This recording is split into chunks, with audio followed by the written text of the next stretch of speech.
Hello everybody, I'm Thomas and welcome back to another Solo Gaming Sunday stream. This week I'm playing some KeyForge. I'm playing the new Fall of the House Gormengeist scenario that I got in my recent KeyForge package that had all sorts of good stuff from the new release cycle, I guess you could call it. And one of the things I got was the new the new solo adventure. Well, it's a multiplayer adventure that can be played solo.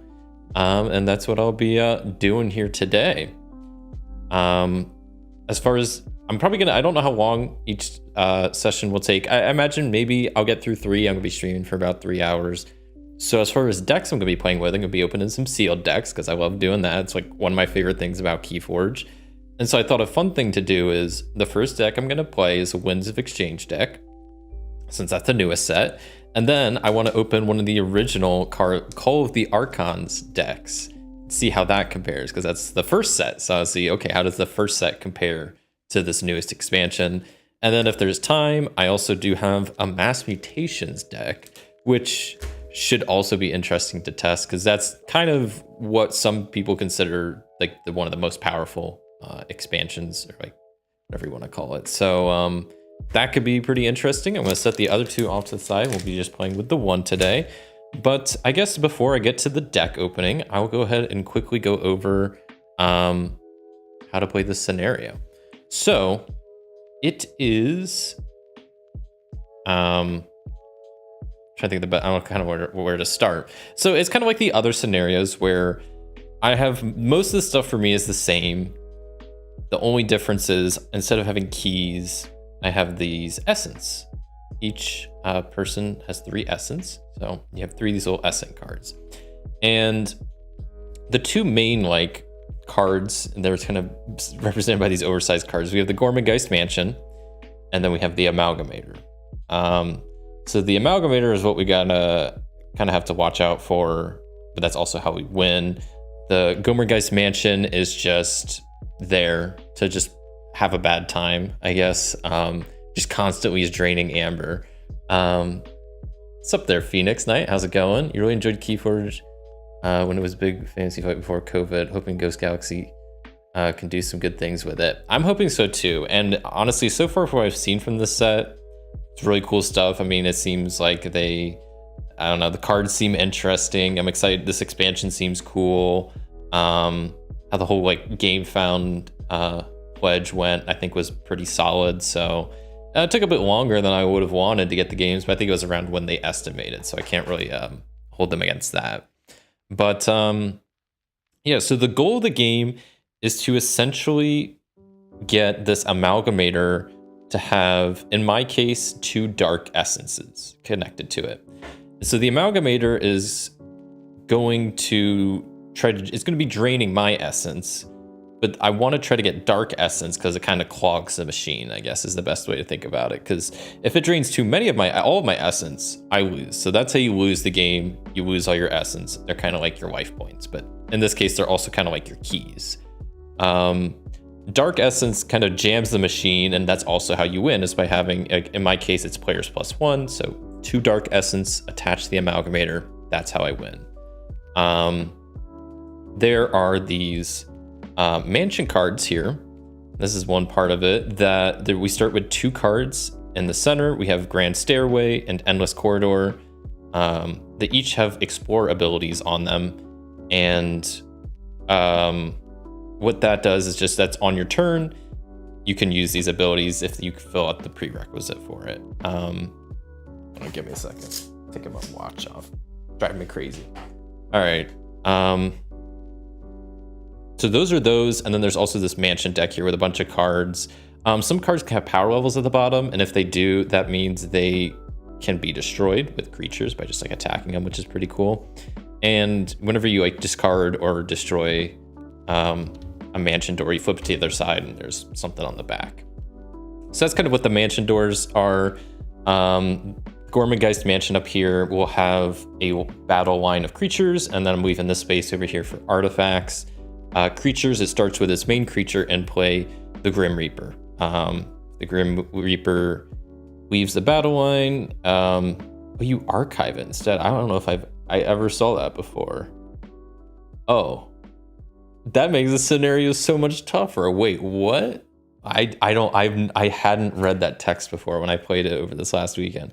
I should also note I'm pretty new to this scenario. I just played it over this last weekend for the first time, so I've only played it like 1.5 times. So I may get some rules wrong. It seems fairly straightforward.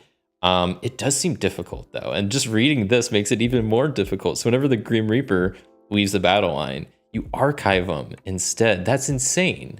That's gonna make this scenario so much more difficult. But yeah, that's their main creature. And then the Gormengeist Mansion has a very important ability on it that says at the end of your turn, it's my turn, the Gormengeist Mansion steals 1 amber for each of these symbols in play. They're like these little amber vacuum symbols. And they start out with 2, which also for the first play, I didn't realize this Grim Reaper has one of those symbols. It's kind of on the right there, maybe kind of hard to see, but they're there and they're annoying because then at the end of every turn, essentially I'm losing 2 amber constantly. So that's annoying. Archive was a mechanic back in the day. It's not exile, I think, but I don't remember what it is.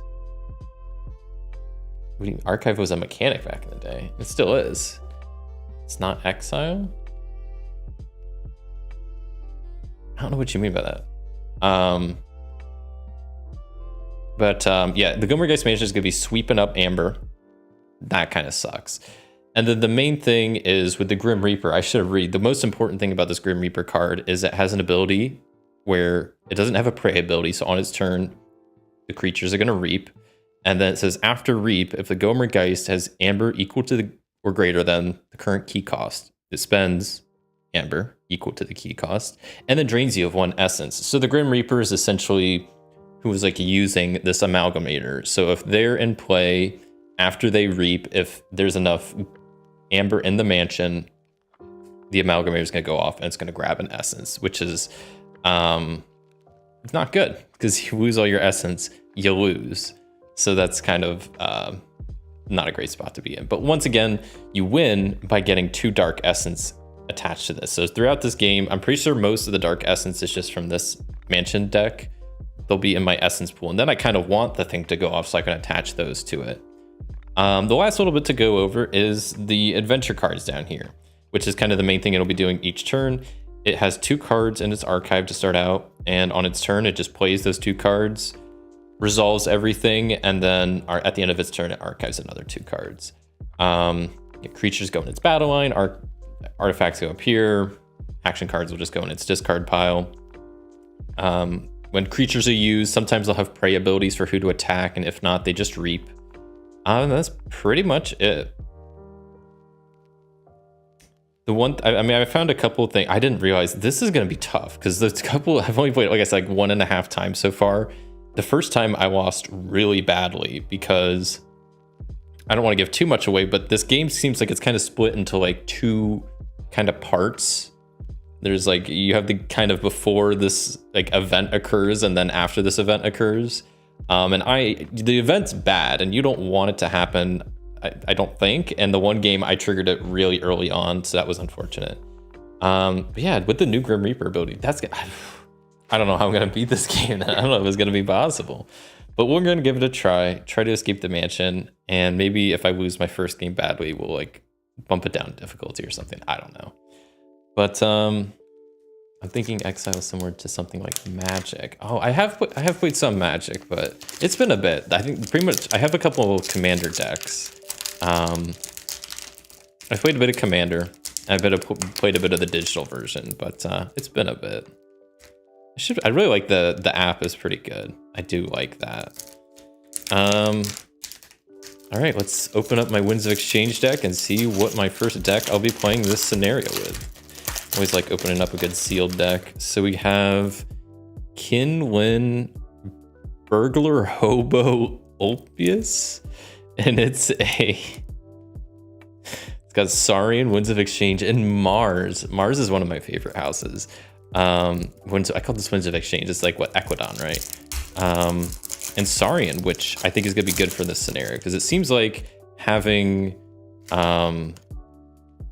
good power, high power cards is good. And whoa, the token creature is this trooper, 5 power. It says after attack or after reaping, you exalt them. That's pretty nifty. Pretty nifty. All right, so I'm not even gonna look through the cards. I'm just gonna shuffle it up and we're gonna just see them as I'm playing it. It's like, I don't know, it's more fun that way. If this is a sealed deck, I mean, I could look over the list and see which ones are legendary and all that good stuff. But no, I think if I'm doing the sealed, I'm just gonna open it and play it. And I will note, I did see a while back when Winds of Exchange stuff was starting to come out, people on Reddit, I saw specifically were saying stuff about the card quality on the back and how it looks very poorly. I saw also, like, I think the Dice Tower in their review of the new set mentioned it. And I've been keeping a sharp eye out because that kind of would bother me too. It's kind of noticeable. Like, this is a fresh pack of cards. Some of these cards definitely have some wear on it. I don't know how visible. Let me see if I can zoom in a little bit. Some cards do have like some wear at the top, which is visible. It's definitely not as bad as I've seen, and I've been keeping an eye on all the packs I have been opening, and they've all seemed fine. I mean, there is stuff there, but it's not as bad as it looks like some people have had it, unfortunately. So I'm gonna keep an eye on that, but so far it looks not too bad. Let me zoom back out there. So starting out, I get my standard 6 cards. So 1, 2, 3, 4, 5, 6. I put this in the wrong pile. Okay, this is my starting hand. The old 2/2/2. I do like some of these, especially like I like seeing this 6 power right away. That means I could take out the Grim Reaper on like my second turn, but I'd have to back call Saurian, which is, yeah, not ideal. But the thing is, I want the Grim Reaper out of play pretty much as soon as possible. I don't like the 2/2/2 split, but you know, it's what it is. That would bother me. They'd probably get sleeved right away, especially for ease of shuffling. Yeah, and I normally do sleeve, especially like decks I like, but especially with these, I'm just yeah, I'm just opening it sealed. KeyForge solo, of course. Yeah, I've played a decent amount of KeyForge solo. This is the newest adventure scenario where I'm going through this mansion trying to escape while this amalgamator is trying to suck my life essence away, which is kind of uncool if you ask me, but we'll have to see if I can escape. I'm trying to see if I want to mulligan this hand. I don't think I want to mulligan this hand, but then what do? I got some of the new Equidon stuff, which I think is pretty cool. I think it'll work good because it seems like the 2 main things for this scenario that you need to be good at is I'm trying to remember the creature control, because you want to be able to hit stuff, but then what is that? Like amber capture, I guess. Is there audio? I hope there's audio. Can someone else confirm if there's audio? I could double check on my end real fast, but hopefully there is. I didn't double check myself. I just assumed there was. Phoenix Knight, were you able to hear me? I assumed you were able to hear me. Let me double check. That'd be awkward if there wasn't. It was just me. I mean, my microphone's on mute. I can see it in my software capture, or my video capture. Oh, you can hear just fine. Okay, cool. Well, I'll double check on my end, but yeah, no, I can hear it on my end. I don't know. That's weird. Maybe just do the old refresh. That usually works for me. Or sometimes, like, I've noticed if I adjust the volume and then move my mouse away, like, it'll be still clicked on the volume thing and it'll mute it. I don't know why it does that, but okay, cool. Glad you can hear me. Okay. So it was just, oh, your Bluetooth speaker. Okay. Okay, first turn, I think I'm just gonna go Saurian, because like I said, I want to get some high-powered creatures out, and I got this 5 and 6 right off the bat. Aquili Lone Hero, so I'm gonna call Saurian. They have an Omni ability, capture 1 amber if there are more enemy creatures than friendly creatures. Okay. Then Gramacious Thrax, 5 power. I like it. I like getting the high-powered creatures out. Hopefully I draw another like Mars creature next. That's what I plan on using. So we get, oh, there's another Mars. Okay, and 2 Marses. Wow. Ask and you shall receive. Okay. So now to the Gormengeist's turn. So they have 2 cards in their archive, so I draw those and play them one at a time. First card is Energy Vampirism. So they draw a card and gain an amber. And that says destroy each of your creatures with amber on it. Doesn't affect me. Next card, Junk Restoration. They gain an amber, draw a card. This is a common theme with their cards. Fully heal each robot creature. So most of the creatures Gormengeist has are robots. So that would be a thing, but there's no damage. Next is Ethereal Armory. So each enemy creature gains Splash Attack 2. It's just an artifact that's now in play. And the last card is Harvest Skimmer. If you are haunted, Harvest Skimmer has a prey ability. Haunted, I don't know if that's a new thing just to this scenario. I think it's coming into the next set, but maybe it's something new with this scenario.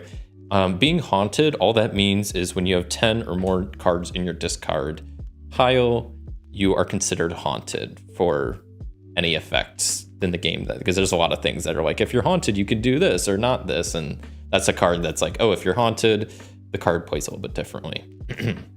So, okay, we drew their cards. I'm gonna triple check. I think I always forget, do I use the creatures first? I use creatures, then artifacts. Okay.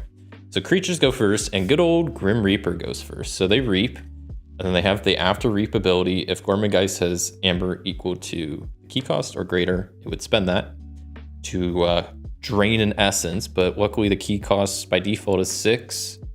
I'm not changing the key cost, but they don't have 6, so that's all the Grim Reapers do. That guy's already exhausted, so then everybody refreshes, and they get 2 cards into their archive, and we're back to my turn. So pretty straightforward stuff. I should note, so these I can pretty much do at any time on my turn. These mansion cards, they have Explorer abilities. I just have to be able to fill the criteria. For example, Grand Stairway says, if you are haunted and have 3 or more amber in your pool, I can lose 3 amber, flip the card. Endless Corridors says, discard 2 cards from your hand. If you do, play the top card of the mansion deck and then flip Endless Corridors. So pretty handy stuff. And like this card specifically allows me to place the top card of this deck out so I can actually use its Explorer ability and start exploring the mansion some, because there's a pretty sizable deck of mansion cards here. So I definitely am hoping to start exploring the mansion a bit, but I need to try to keep the Gormengeist creatures in check as best I can. So, okay, my turn. Yeah, I think I'm gonna go Mars because I just have so many Mars creatures. So let's see what I want to do. What does this guy do? Deal 2 damage to a creature. I mean, that's not bad. So yeah, I'm gonna start out by, I'm gonna call Mars as my active house. I'll play this Tyk's Beambuckler. They have ability play on, I deal 2 damage to a creature, move it to either flank of its controller's battlefield. I'm gonna deal 2 damage to the Grim Reaper. I'm just gonna keep it there. I don't really think it matters. And then, oh, this will be good, right? Because then I can, well, let me think about this. So I'm gonna move these down. I'm gonna play this Irox Rebel, and they have, I can deploy them anywhere. Doesn't really matter. I guess it kind of does. I'll deploy them here. And then they have a play ability, ready each of the Rebels' Mars neighbors. So I can ready this Beambuckler back up, which is nice because A, I have another Rebel, so I can do what I'm about to do again.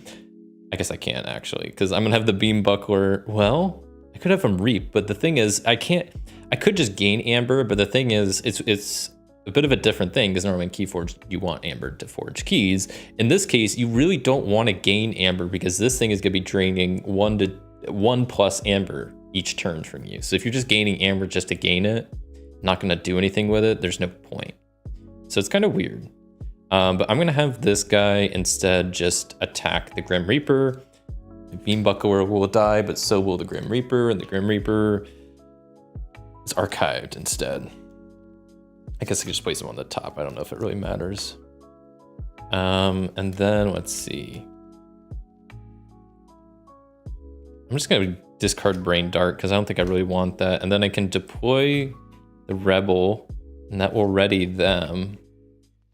But then See, here's the thing. Like, I could reap with them, but that would literally be just handing over Amber, I think.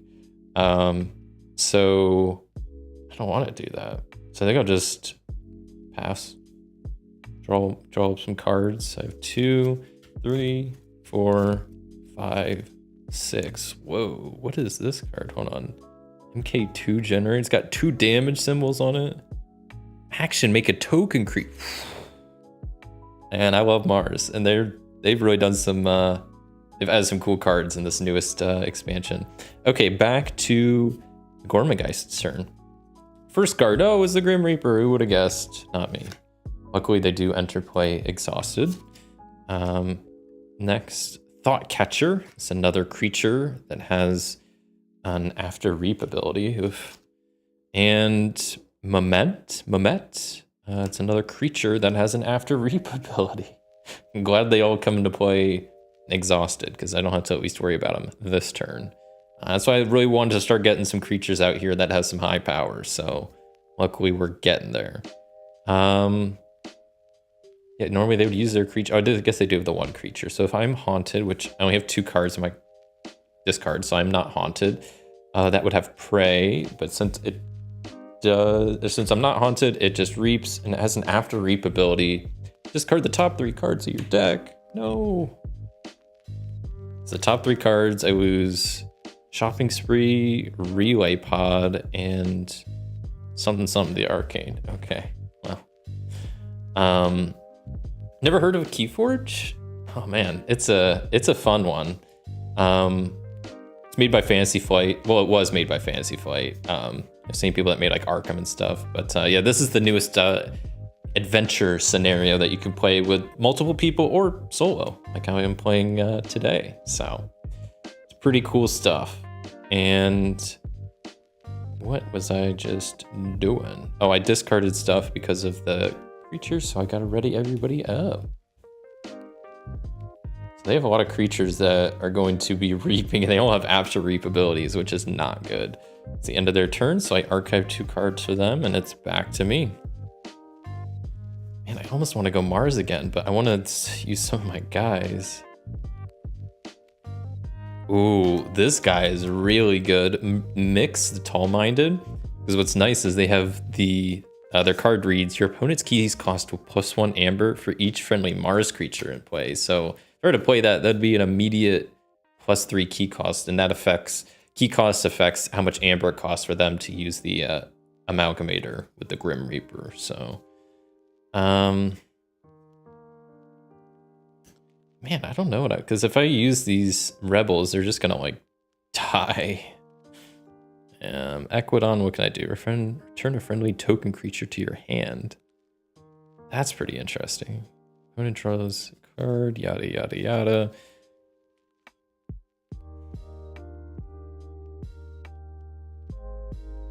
Okay, so yeah, I'm gonna call Mars as my active house this round, just because I have Mars cards. Like I kind of want to call Saurian, but then I wouldn't have any cards to play, which feels like a waste, especially this early.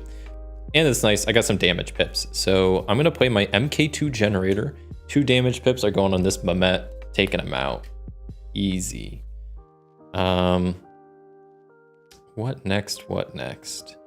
I will then play, where do I want to play this? I need to be mindful of my flanks. So I'm gonna scoot those down. I'm gonna play my Mix the Tall-Minded there and ping a damage pip on the Grim Reaper, because screw that guy.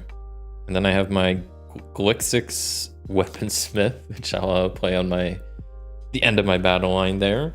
And I think that's all. I guess I could do stuff with them, but I don't want to reap. I could fight, but then they'd both die, which I don't really need them alive, I guess. I can't take out the Grim Reaper. I can take out like the Thought Catcher, which the Thought Catcher is annoying because it makes me discard stuff from my hand, which is just annoying. So you know what? Yeah, I'm gonna have both of these rebels sacrifice themselves to take out this Thought Catcher. Catching all the thoughts. All right, so I'll move these back to the center. And my turn. Oh, wait. Hold up.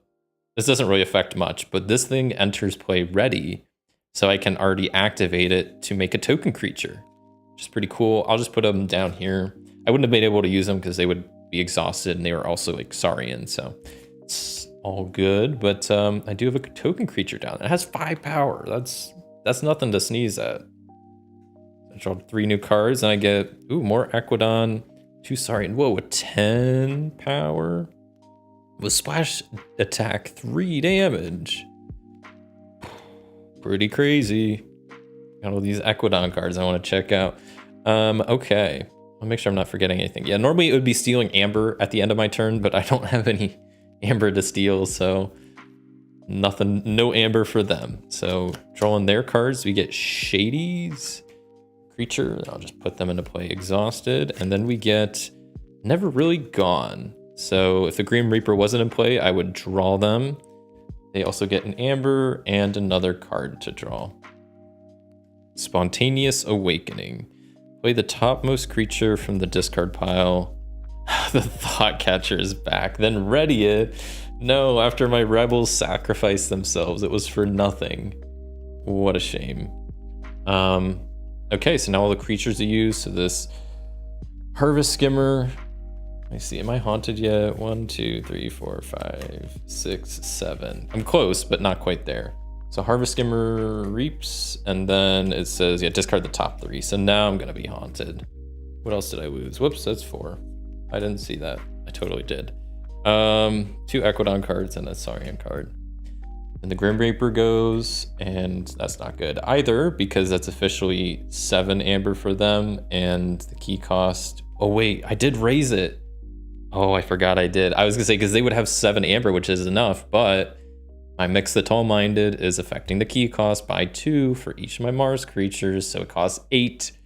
It's 1 short, unfortunately, for what they needed. So sucks to suck, but they're not sucking the essence from me this round. I'm safe. But now the Thought Catcher is gonna go. They will get their 8th Amber for whenever they. I gotta kill the Grim Reaper next turn, then I guess. And this says discard 1 random card from your hand. If you are haunted, discard 2. Which, because of the Harvest Skimmer, I am now haunted, so I have to discard 2. This is why I wanted to get rid of that card. I just lost my cool 10 power Saurian dinosaur, man. That sucks. That's it for them. Refreshing them. And then they draw 2 more cards.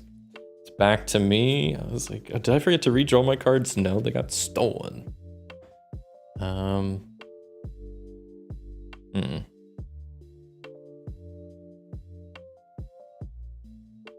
opponent draws a card, steal 1 Amber. If you do and your opponent still has more Amber than you, trigger this effect again. So I can steal pretty much all of their Amber, or at least half of it, but then they would draw like 4 cards. That's an interesting card. I definitely don't want that. I need to deal with the creatures out right now and then move on. Avid collecting is pretty interesting. Generous offer. Could go Saurian. Saurian, I have this artifact called Election that says each creature gains after reap, put a yay or nay counter on Election. If Election has 6 yay counters, destroy it and destroy each creature. The 6 nay counters, destroy each artifact. Huh.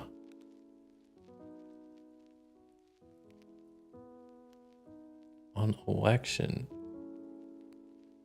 Either way, it sounds like, either way it gets destroyed, but do you want to destroy all the artifacts, all the creature? That's interesting, but then it would take, but after each creature reaps. Yeah, but that's not really good for this game. So I don't want to be reaping. I do want Amber at some points, but not now. So I'm avoiding that.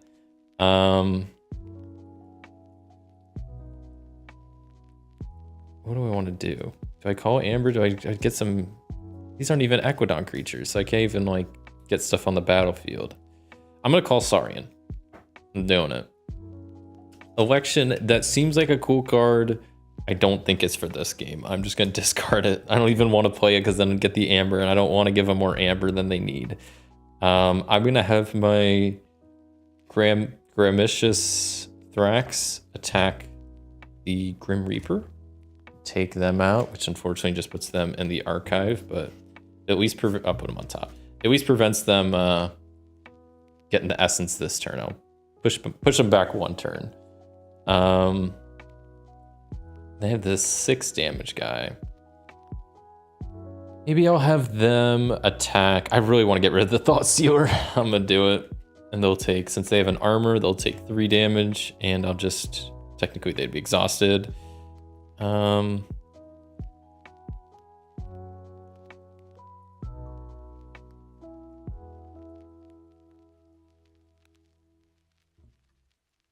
gonna have my token creature, which is also Saurian, it's this trooper here.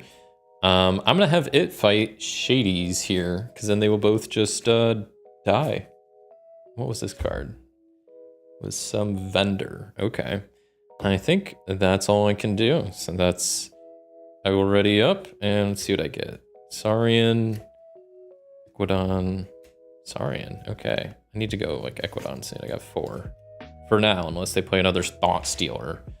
I do have decent Mars cards out still. I am still affecting the key cost, but unfortunately not enough right now, but they'll still be exhausted some, all right? First card, whoa, it's the Grim Reaper. Who would have guessed? Next card, Touchstone. So this is a creature that has an After Reap ability, 3 power, and this is Dark Lamp. If you are haunted, Dark Lamp gains Skirmish. Well, that's annoying. Okay. So then Harvest Skimmer, since I am definitely haunted, has the prey ability, your most powerful non-flying creatures, what this thing is attacking. And that's pretty rude for a couple reasons. For one, it's gonna kill my guy affecting the key costs, so they're gonna die. And also because of their ethereal armory, they have splash too.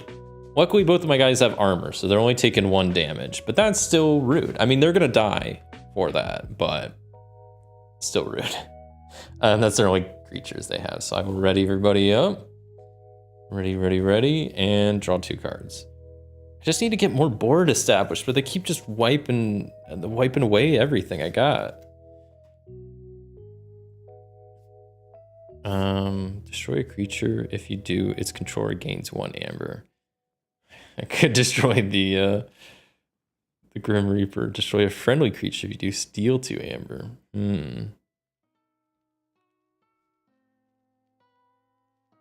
Yeah, these are, your opponent draws a card and I steal. I see. I don't want them. I'm honestly gonna discard that card. I'm gonna call Equidon as my house. I'm just discarding that card. I don't want it. Destroy a friendly creature if you do steal 2 amber. See, that doesn't seem good right now. I'm gonna discard it. I don't know. My other card, Forced Retirement. Destroy a creature if you do its controller gain 1. I think that's worth giving them an amber to do. I could destroy the Grim Reaper. I think I will. Because I could destroy any creature. So just Grim Reaper's destroy, go back to the archives, you jerk. But they gain an amber. Cards up there, and then I have Avid Collecting. Return a friendly token creature to your hand. I don't have any token creatures. I don't know how useful that card's gonna be, so I'm just gonna discard it. And that's my turn, so I draw it back up to 6, so 3, 4, 5. Look at that hand, holy. That is an all Saurian hand, are you kidding me? Oh my god, and I have card like Beware of the Ides. Hail of Insignificance. Destroy each creature with the lowest power. Holy. Some of these cards are powerful. Okay, wow. I love when that happens, when you get all the same house for a hand. Let's look at their archives. I wonder what the first card is. Oh, it's the Grim Reaper. He's back. Never really gone. Yeah. So then play the Grim Reaper from the adventure discard pile or purge zone. So how would it even get in the discard pile if it always goes to the archive? I don't get that card. That's why I'm like, am I even playing this right? Let's get another card. Because that's what he says, right? If the Grim Reaper leaves the battle line, archive them instead. That's what it says. That's what it says. Maybe I'm playing it, making this tougher. I wasn't playing that before. I just realized that I was like introing the video, so we got Tribute Collector. Okay. And something for later. Not a card you want to see. This is a bad card. So first they gain an amber. But then the issue is shuffle the adventure discard pile into the adventure deck, and then the Gormengeist archives 3 cards. So not only is it going to get a turn and a half, basically next round, like it gets a turn and an extra half turn. Or no, it gets like double and a half, 2.5. But then the issue lies that I didn't really talk about it, but there was a card that started in the discard pile that's now no longer in the discard pile, and it's going to be bad if I draw that card, which I probably will. When I was playing this earlier today to kind of just be warmed up for the rules and whatnot, and I had the worst luck that the card that got shuffled was at the very top. Maybe not the very top, but it was in the first hand, like this first thing here. Good times. Okay, so up here, touchstone is reaping, and it says after reap, ward an enemy robot not already warded. If you are haunted, repeat this preceding effect. Okay, I'll just give it to the 2 armor guy and the dark imp, I guess. And then it says if you are haunted, they gain skirmish. Dark lamp. I think I called him dark imp. Dark lamp is attacking the most powerful flying creature. They have skirmish. Well, my lone hero is dead and they can't deal any damage back since they have skirmish. It's annoying. Okay. Oh, and they attacked and they have splash damage, so I would be... my Mars creature is almost wiped out. It's so hard to keep up with their battle line, man. And then what sucks is, yeah, they have the 3 cards and then they're drawing another 2. Right? Or let me make sure. Let me see what the rules say. If like, do I always draw 2, or if there's just no cards, do I draw 2? Nope, just says just add them to the archive. Yep. I didn't do that already. Okay, cool. All right, it's back to me. I'm obviously calling Saurian, and I'm about to do the craziest Saurian turn. They're gonna be Saurian after this. Make a token creature and ward it.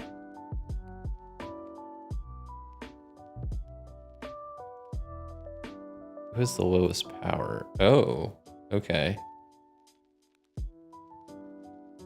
This works. So, okay, yeah, I'm definitely calling Saurian. I'm going to play Pale into Insignificance. Destroy each creature with the lowest power, which currently would be the Tribute Collector. And someone could correct me if I'm wrong, but I'm pretty sure destroying a creature like that, a ward does not protect that. I'm pretty sure ward only protects damage. Now I'm kind of doubting myself. I think that's how, like, wards don't protect against being destroyed. They just protect against being damaged, right? Or maybe they do. Oh, now I'm second guessing myself. I don't remember. So I don't know if I'd waste that on just...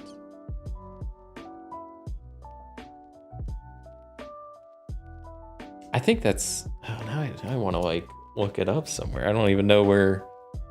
No, this has information ward. Place a ward on it. If the creature would be damaged, destroyed, or leave play. Oh. Okay. So they're still... Well, then I'm not going to do that. It's not worth my time. Glad I looked at the back of the little token card. I forgot it has the rules on it. I just need... What do I even do? So I want to use this Beware of the Eads. I can't. I'm going to gain so much amber this turn. Honestly, and I also have been neglecting this. I probably should have done this like way earlier. Like way earlier. Like probably like the second or third turn. Because I need to be getting more mansion cards out here. I haven't even started to explore the mansion. I'm just stuck in the lobby fighting an army of creatures and robots.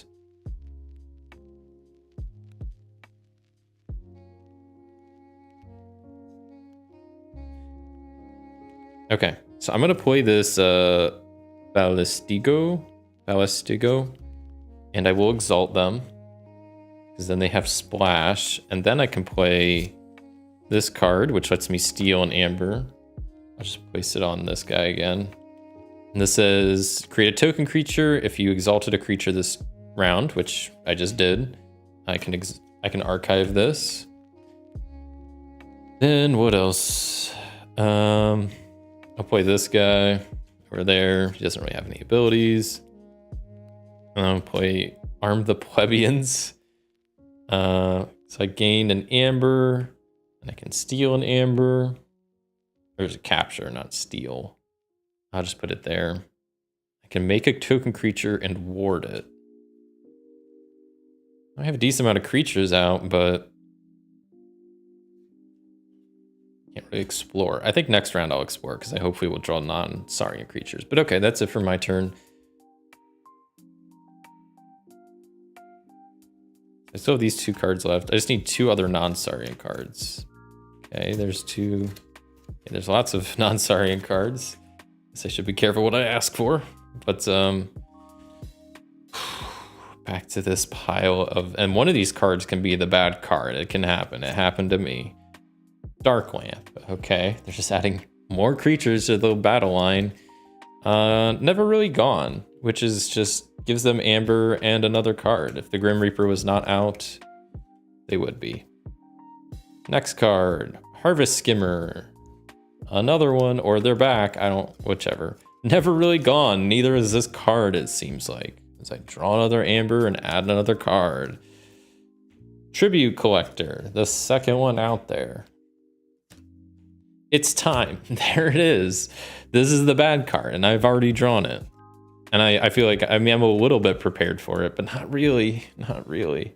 I gain the amber. Purge, it's time. Yeah, I'm gonna purge it. It says, flip the Grand Stairway. Let me tell you what happens when you flip the Grand Stairway. There's a nice card called Boardgames. Put the sealed odium and all the clocks into play. Play the Grim Reaper from the adventure deck. Yada, yada, yada, yada, yada. Oh, just putting in some clocks into play. That can't be that bad. Yeah, no, sealed odium has just 10 power on it. If I destroy it, it can be... If I destroy it, it can be flipped. We got these 3 clocks here. These 3 clocks are really annoying. We got Grandfather Clock, my least favorite clock, that says Gormengeist draws 2 additional adventure cards each turn. Pretty fun stuff. The Bizarre Wall Clock reads the Grim Reaper enters play ready. Super fun. And then the Non-Stop Alarm Clock reads the Grim Reaper gains elusive. Super annoying. Still 2 more cards left. Let's just keep drawing. I'm gonna move their pile down so I have room for all these doors and clocks.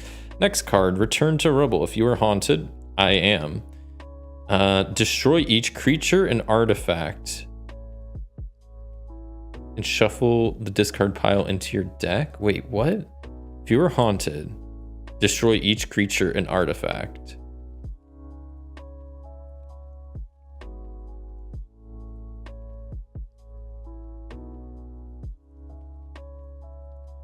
Destroy each creature and artifact? That would help me out a lot, but that would destroy a lot of my stuff. That's a predicament. That's a predicament. Because I didn't read the very end. I may drain 1 essence instead to basically skip this effect. What would you do? What would you do at home? Because I don't know. Because if I could either lose an essence and not do anything, but I pretty much wipe out their whole board, but then my whole board is pretty much wiped out. So it's like kind of the same. They would have 2 creatures left. I would have 1. But the issue that it's like, I want to get rid of these clocks as soon as possible. And I have creatures on the board I could do that with. But if I don't do this, then I won't. But then also they have a lot of creatures on the board. So that's bad. I think I'm just going to do it. I'm going to go through the effect. Each creature and artifact is gone. And shuffle your discard pile into your deck. Okay. And I'm just double checking. It says each creature, not just my creatures. Destroy each creature and artifact. Yeah, okay. That's what we'll do. That's what we'll do. Buy each creature and artifact. Oh, they're exalted. So that means all this amber goes back. This is the thing I ran to when I played this before, is they always have way too much amber on them. It's kind of ridiculous. Each creature and artifact is gone. And I gotta shuffle my Discard pile into my deck of 1 card. Okay. Did I have that amber at the end of my turn? Because I shouldn't have if I did. I mean, I think I gained it, but I'll just put it over here because they probably would have taken it anyway. They have 2. Oh, and that's the other really super fun thing about these clocks that are out is all 3 of these have those amber vacuum symbols. So that means instead of stealing 2 amber a turn from me, it steals 5. Good stuff. Love getting my amber stolen each and every round. I have 1 single token creature left on the board, but I have to do their stuff because their stuff gets destroyed too. Well, Grim Reaper goes into the archive, so I at least have that going for me. Keep postponing it, but you know what? I'll take it. And then these 2 are the only ones alive because they got warded. 1 card left. Man, this has been a hell of a turn for them. Fully heal each robot. Oh, but they're not done yet because this has another card draw on it. It seems like every other card they have has card draw, and it's kind of annoying. Spontaneous Awakening. Play the topmost card creature from the discard pile, then ready it. So Dark Lamp is back.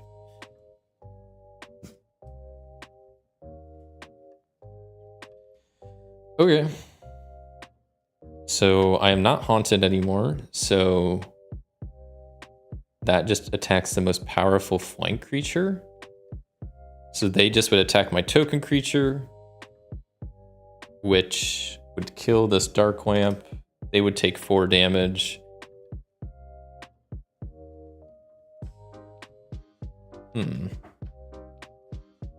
want to see something real fast.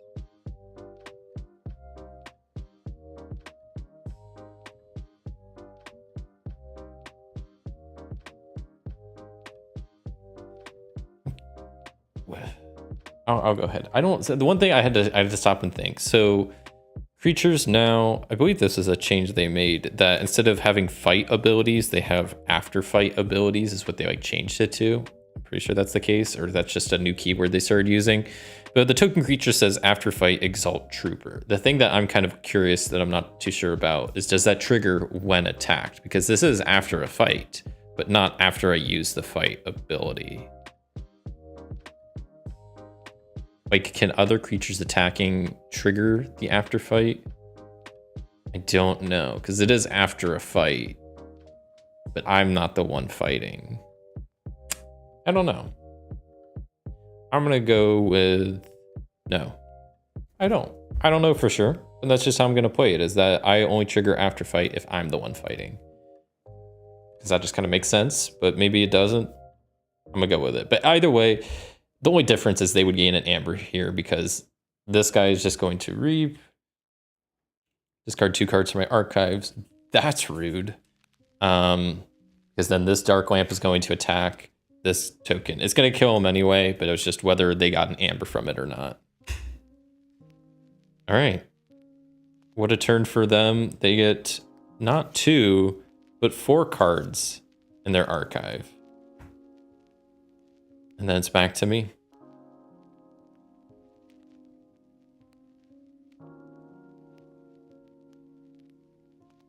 This is bad.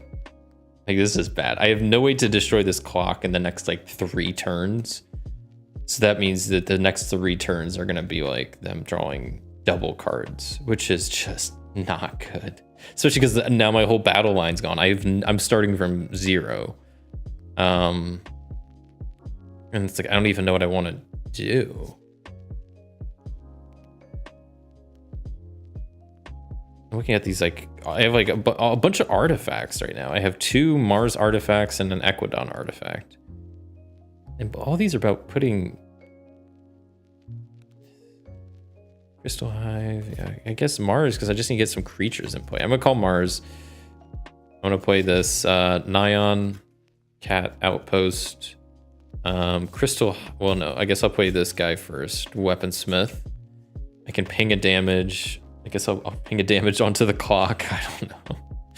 And then play this Crystal Hive artifact, which lets me steal 2 amber, which is, sorry, not steal, capture, which is not the worst. Maybe. And that's all I can really do. So that's my whole Mars turn.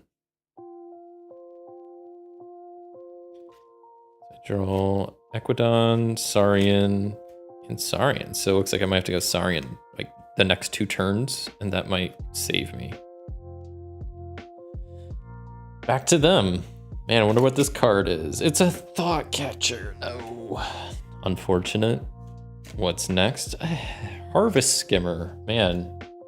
Return of all the favorites. Energy Vampirism. So they gain an amber. Draw a card. Destroy each of your creatures with amber on it. What? My one creature. And they get the amber from it? That's some shenanigans. Okay, anything. They still have 3 more cards. How did they get so many cards in their archive? How does that make sense? Play the topmost creature of the adventure. And of course they gain another amber. They have so much amber. How am I supposed to stop this? I think it's just because I haven't been exploring, but I haven't had time. This is not good. Next card. The Grim Reaper. And then a final card? What would be under the Grim Reaper? Webster, no, because it has Taunt and it enters play to the immediate right of the Grim Reaper. So that's annoying. Well, shoot. I guess then I gotta use all the creatures. So they would reap Tribute Collector, and it says discard 2 cards from your archive. I don't have any cards in my archive. And this would go, I'm not haunted, so it attacks the most powerful flank creature. Well, there's no one to attack, so it's just gonna reap, unfortunately. Ready up all the creatures. I gotta put 4 cards into their archive again because the stupid grandfather clock is still ticking. What is that? Oh, jeez. I was hearing some crazy noise outside. I was like, what is that? It's just rain. It's just rain. It was loud, though. It was loud rain. Man, I guess it's coming down out there. Jeez, it's pouring. Craziness. Okay, back to my turn. I'm going to go Saurian for sure. But I just need to figure out how I'm going to do this.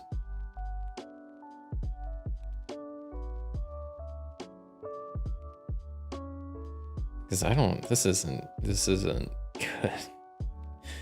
Now I'm gonna be gaining amber, which I'm just gonna have to lose. But I want to use these abilities so I can actually destroy some stuff.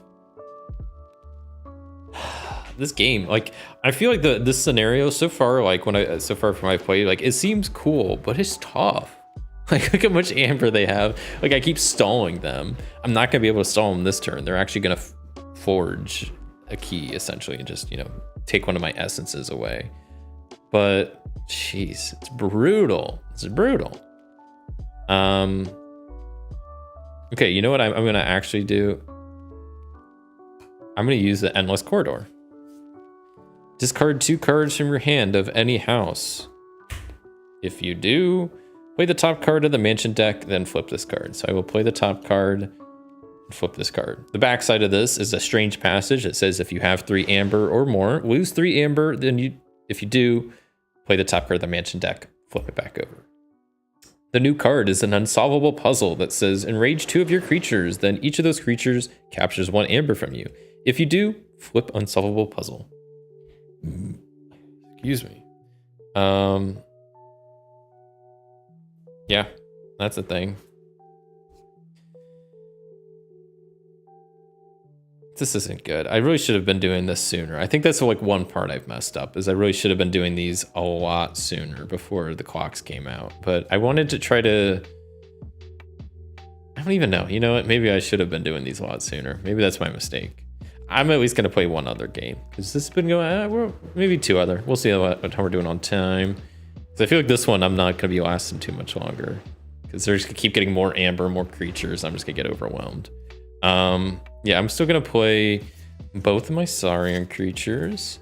I will play Pale into Insignificance, where I destroy each creature, the lowest power level, which would just be this Tribune Collector. Pretty good. And then I can play Beware of Ides. I get an amber. And then I can destroy this dark lamp in the center.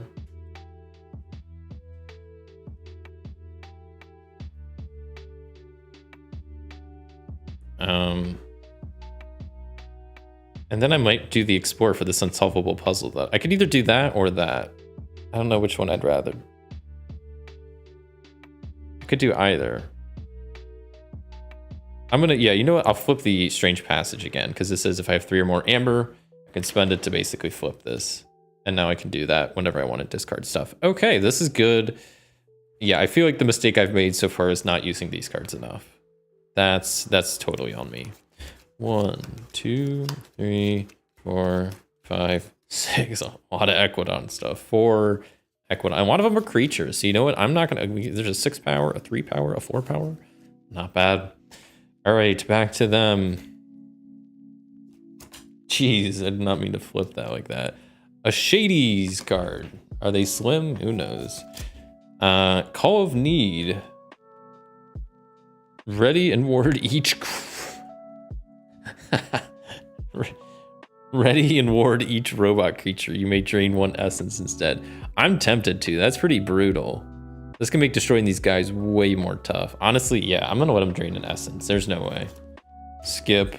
Take 1 of my life essence. I don't even care. I think it just gets discarded. I don't care. Oh, Singing Scythe. So they get a card and an amber. This attaches to the Grim Reaper, and it says after Reap, I discard the top card of my deck and purge 1 of the creatures that share a house with that card. Super fun stuff. Still 2 cards in their hand to draw. They gain an amber, fully heal each robot creature, and they draw another card, because half of their cards let them draw more cards, which is super fun. Shadies, okay, they go back out there. And Mehmet, they're back out here. Now their creatures go. Man, this is not good. So this reaps, of course, getting a more amber. I don't even know how much amber they have.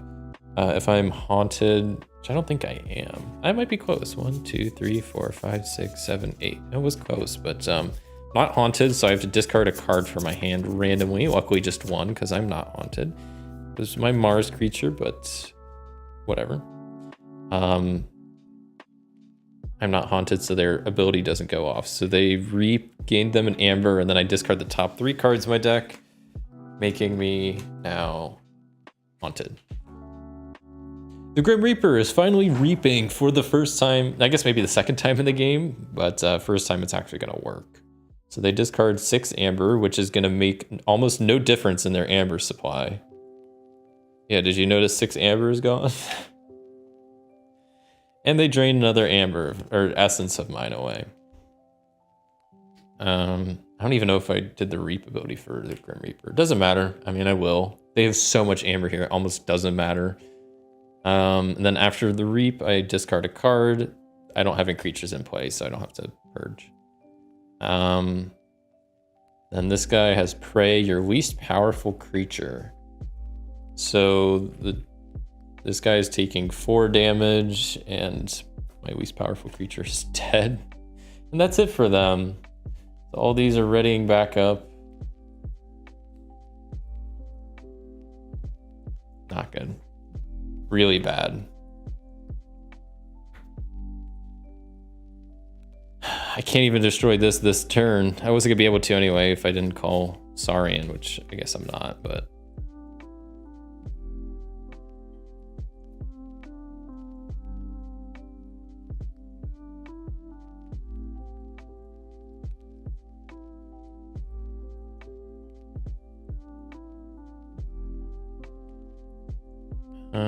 Yeah, I'm trying to think of what I want to do. Probably Equidon stuff, but I don't know what.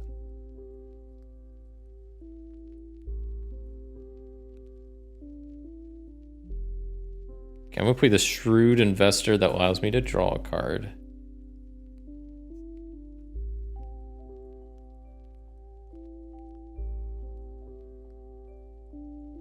I don't know how I'm gonna deal with most of this. Okay.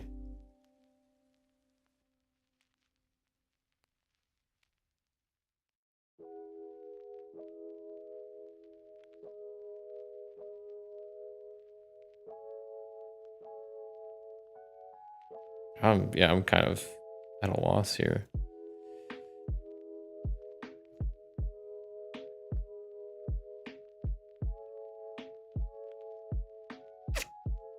And it's not. I'm not in a great predicament. I'm in a predicament here. I'm not in a great situation. I can't do unsolvable puzzle because I don't have enough amber.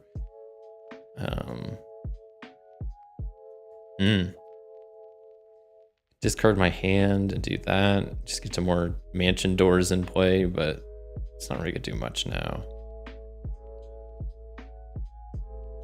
Maybe I still will do that. I'll discard 2 cards to get the top card going. It's this derelict machine. Takes 4 damage to destroy. Okay. Then I'll play this guy. And I'll play this guy. I'm just gonna discard that card, I guess. And that's it for my turn. 1, 2, 3, 4, 5, 6. And I'll ready everything up. Bada boom, bada boom. Back to them. I'm about to lose here soon. Return to rubble. This might save me. But at the same time, it's just gonna postpone the inevitable, I think. Everybody would die though. I am haunted. Destroy each creature and artifact. That would help me out a lot, but at the same time I'd lose everything again. And the grandfather clock would still be in play. Or I can lose an essence, which I don't want to do either. That's also bad. So sure, let's return to rubble again. At least I shuffle this into my discard pile into my deck, so then I won't be haunted anymore.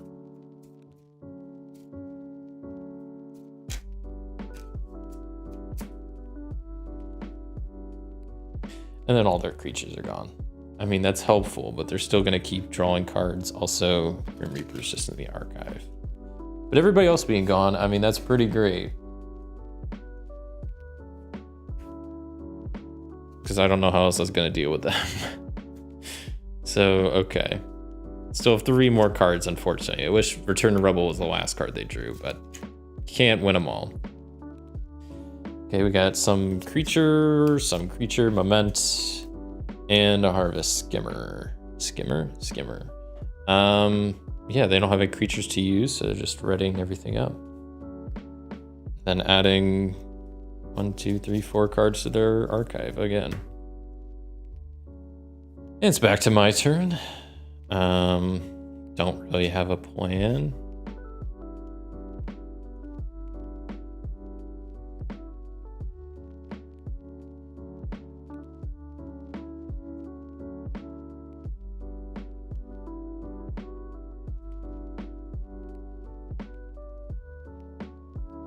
I guess I could play. I'm gonna play Replay Pod, and then I'm gonna play this Glix Weaponsmith, and then I will play this Irox Rebel that says ready each of their neighbors that are Mars creatures, so I can ready them and do something with them. Which I think I'm just gonna have them attack this stupid grandfather clock. I could have them take out one of the other clocks or the barricade. I think I need to just focus on this. I really do. So that's gonna be up to 5 out of 8 damage. Oh, I don't know if the mic picked that up. That was some crazy thunder. All right, I think that's it for my turn.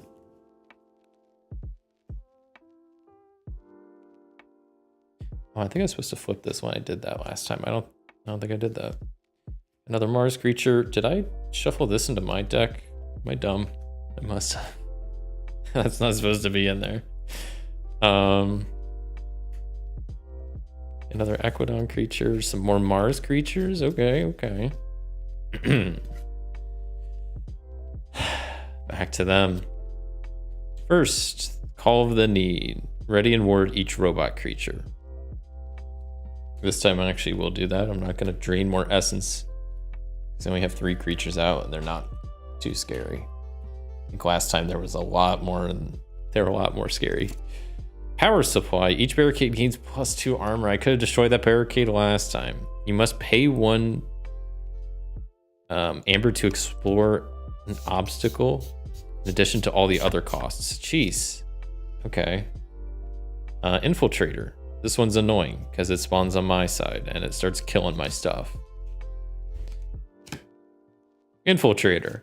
This is annoying because it spawns on my side and starts killing my stuff. And the Grim Reaper. Good times. Oh, and it comes into play ready because of this bizarre wall clock. So, each of their creatures goes. So first, the whatever that is, Varad, the Indulgent. It attacks my most powerful creature. That would be my Infiltrator. That's my creature. So I will have it attack that, and they just attack each other. Oh, and this guy's dead then, right? Because he has skirmish, but they still die. Heck yeah.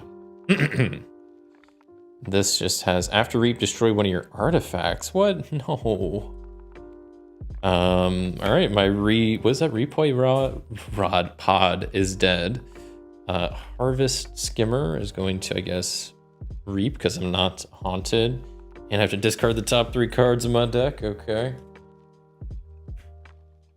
And then Grim Reaper is going to reap, and they're gonna do the thing.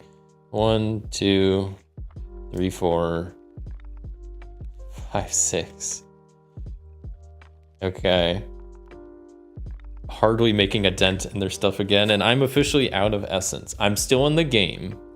I'll double check, but you only lose the game when you're out of essence, and then it tries to drain you again.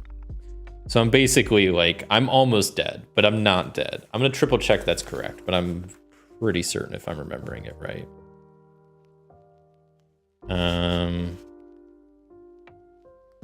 If a player with no essence remaining in their essence pool becomes drained. Yeah. So I was right. I do remember some things. Great. That's it for their turn. I can at least take out the grandfather clock next turn, but I don't know how much that's going to help me because I am out of essence. I don't have any dark essence. I've really botched just exploring this mansion in time, but I've been trying to deal with their like line of creatures, and that's not good. 1, 2, 3, 4. That's the last time they're doing that.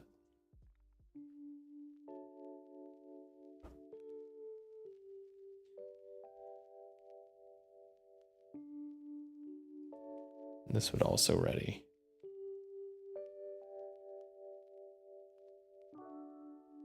This card is pretty cool. It has the versatile keyword, which just means the creature can be used as if it belongs to the active house. Pretty nice. I think the best way of how I want to do this is I'm gonna call Mars. This is gonna be pretty slick. Watch this. I'm gonna play my MK2 generator, and I'm gonna ping 2 damage onto the Grim Reaper. And then what's cool is I'll attack with this guy to kill the Grim Reaper. Grim Reaper, or this guy will stay alive, unfortunately, but at least I can use him to do some damage. And then they're exhausted. Oh, there's the other card. It's like, I know I have another card to play.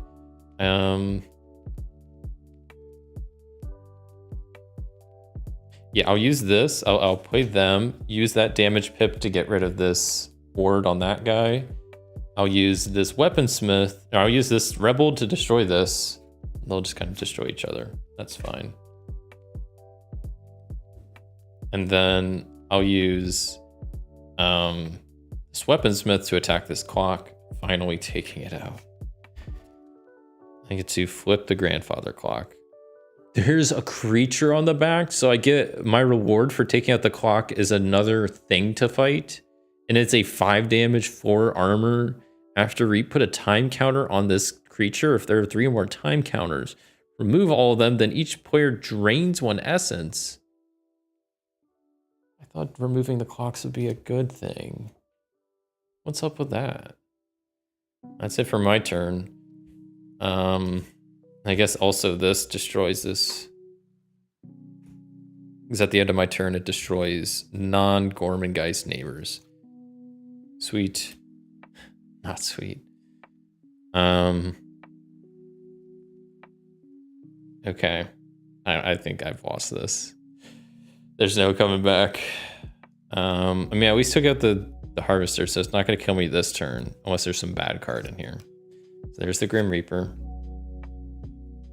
At the same direction, or else it's going to bother me. Never really gone. Yeah, that card is never gone. I have to draw another card.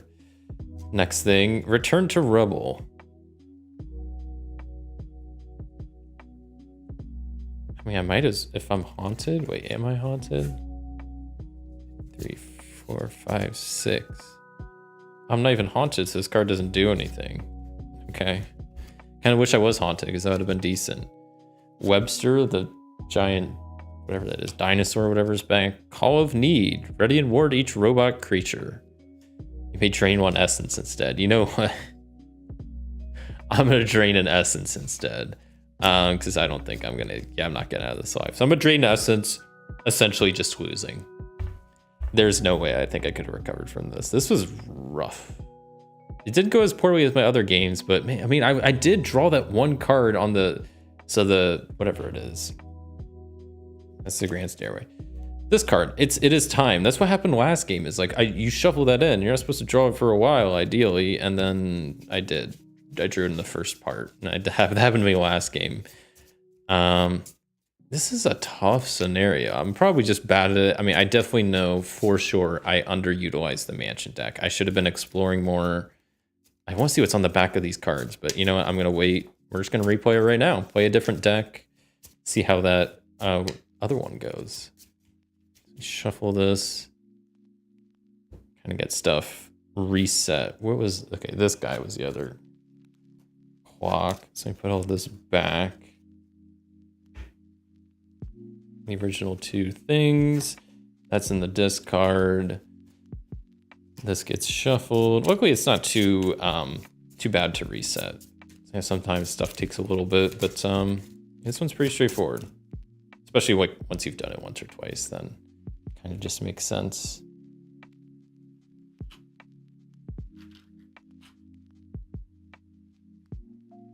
Word. That goes here. That goes here. And these 2 shuffled in. All right. Let me reshuffle these in there real fast. And I guess this infiltrator needs to go. And then we'll crack open another sealed deck and see how a different type of deck fares against this. A Call of the Archons deck. The very first set for KeyForge. How does one of the OG decks stand up against this fancy new scenario that has haunted and versatile, all these crazy keywords that did not exist in the time before this scenario, I guess. Put this a little bit further down, doesn't need to be too high up. Gotta leave room for all these mansion rooms I'm gonna be opening this time. Let's get rid of this deck. I'm just gonna burn it. No, I'm just joking. I'm definitely not gonna do that. I like this deck, especially because it has the name Keywin Burglar Hobo Olpius. Like Burglar Hobo, that's amazing. I love it. And I'm a big fan of Mars, so I'm happy to have it. I liked the Mars in this deck. The Saurian seemed decent. Aquadon, I don't know. Didn't seem too great in that one. But maybe I'm wrong.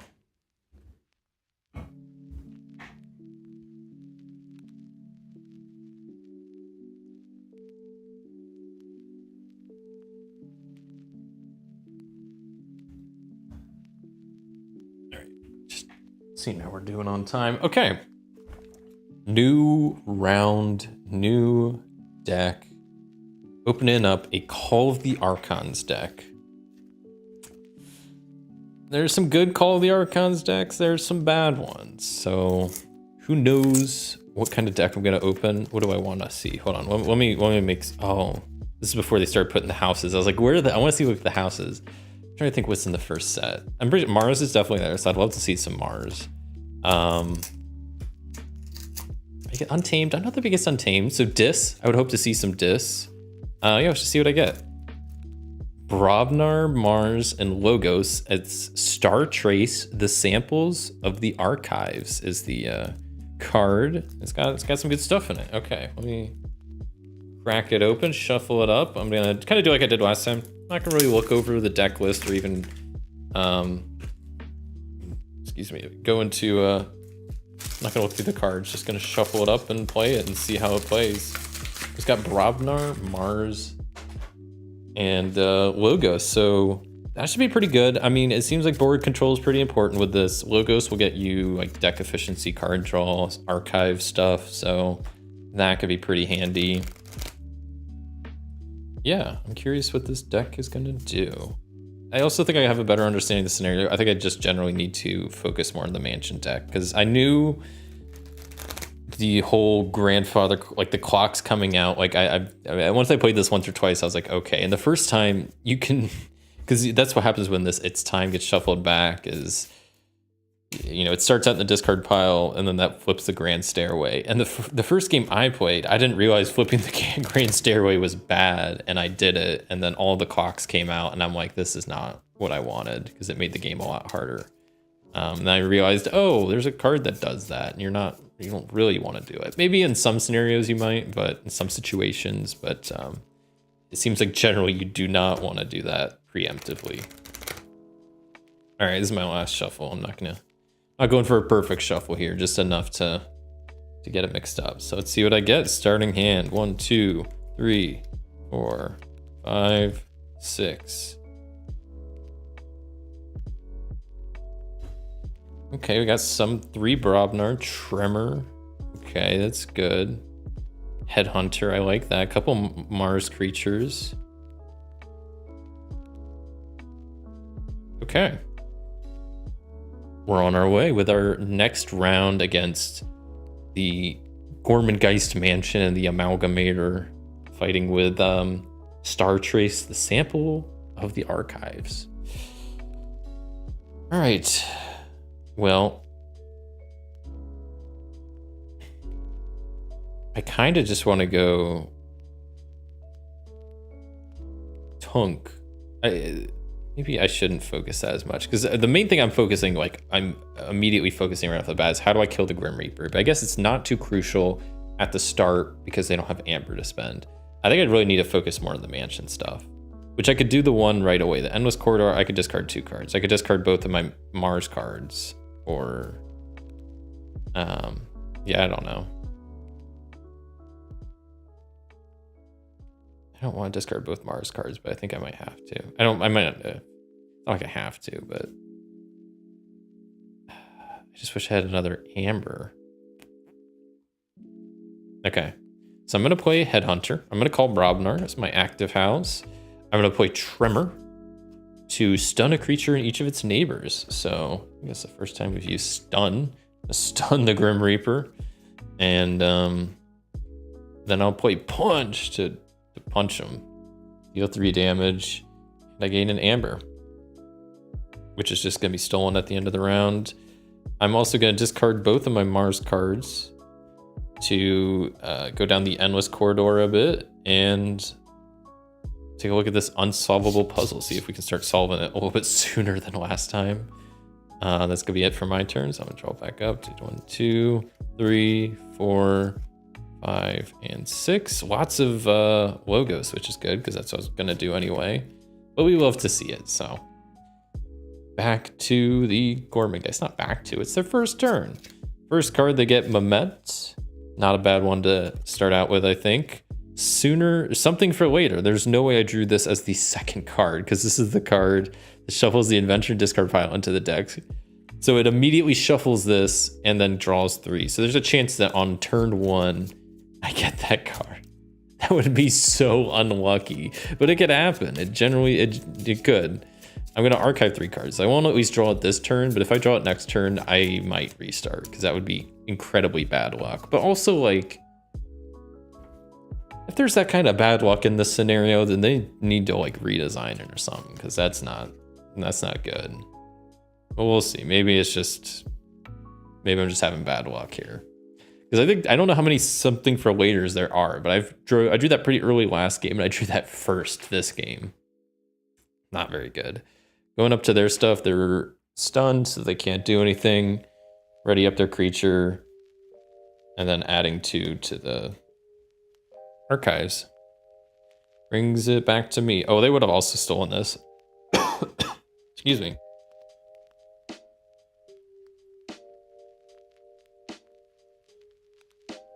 Sorry, just was dying there. Yeah, they would have stolen that amber. That guy should have readied up. So back to my turn. I'm going to definitely call Logos. I'm going to play Wild Wormhole to first gain an amber, and that lets me play the top card of your deck, so I will. Tunk. This Mars card is pretty cool. 6 power, 1 amber, or 1 armor, so I meant to say. After you play another Mars creature, fully heal Tunk. That's pretty cool. I'm going to play a Library of Babel artifact. It has an action, lets you draw a card. Pretty cool.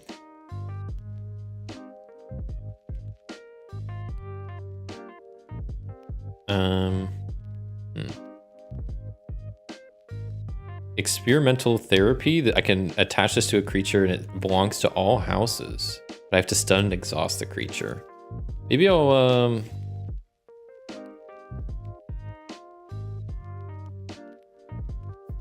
yeah, I don't know. Maybe I'll attach it to Tunk. He's already exhausted and it's just gonna stun him. Could do that to one of their cards, like to the Grim Reaper again, but nah.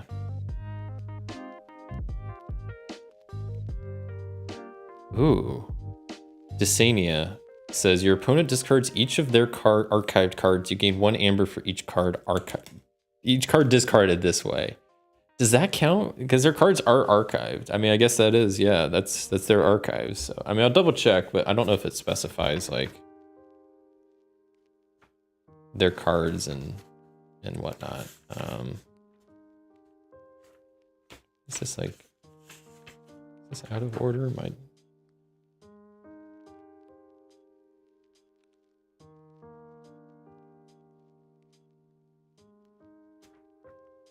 See if it specifies about their archives real fast.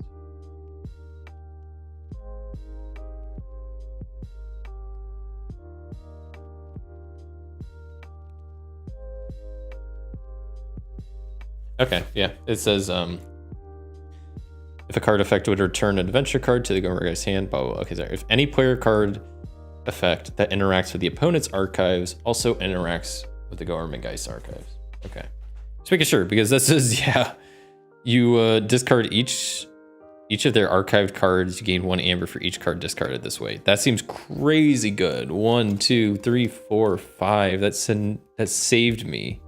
That saved me. And I gained 5 amber? What? What? 1, 2, 3, 4, 5. That card is overpowered in this scenario. What?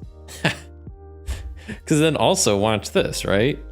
Because then I can solve this unsolvable puzzle. I can enrage 2 of my creatures. Each of those creatures captures amber from myself. So captures some amber from me. And then if you do flip the unsolvable puzzle has been solved.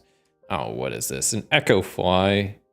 2 power, 1 art amber. No, I can't say that right. Armor. After Reap, archive 1 adventure card. Okay.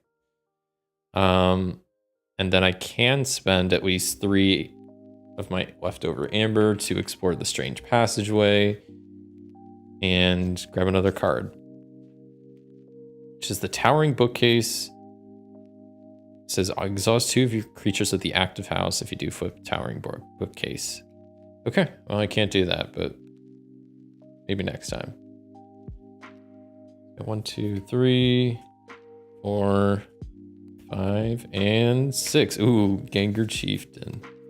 That's always a fun Brobnar card to see. I got a couple. Ooh, the Zixel Dominator is a really good Mars card. I always liked that one. Okay, back to their turn. They don't have any cards in their archive. They have nothing to draw. Sucks to suck.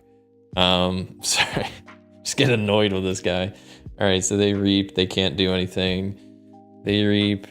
After reap, destroy one of your artifacts. That's just rude.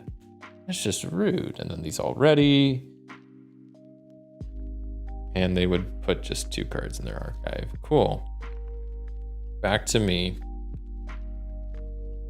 Probably gonna go Brobnar, but I don't know.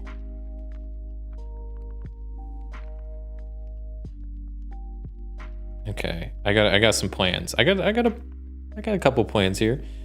So I'm really curious first. I'm gonna do sound the horn. Oh, also at the end of their turn, at the end of my turn, they should have stolen amber from me, so they would have gotten that. I'm gonna play sound the horns. Allows me to gain an amber. Discard cards from the top of your deck until you discard a Brobnar card or your Brobnar creature. Or I run out of cards. Brobnar creature. Brobnar creature. Brobnar creature. Brobnar creature. Brobnar creature. Where's the Brobnar creature? No. There's no more. There's one. Okay. What did it say I could do? Just draw it? I should have looked before I just buried the card. You put it in your hand. Okay. So I've added Fire Spitter. Deal 1 damage to each enemy creature. That's pretty neat.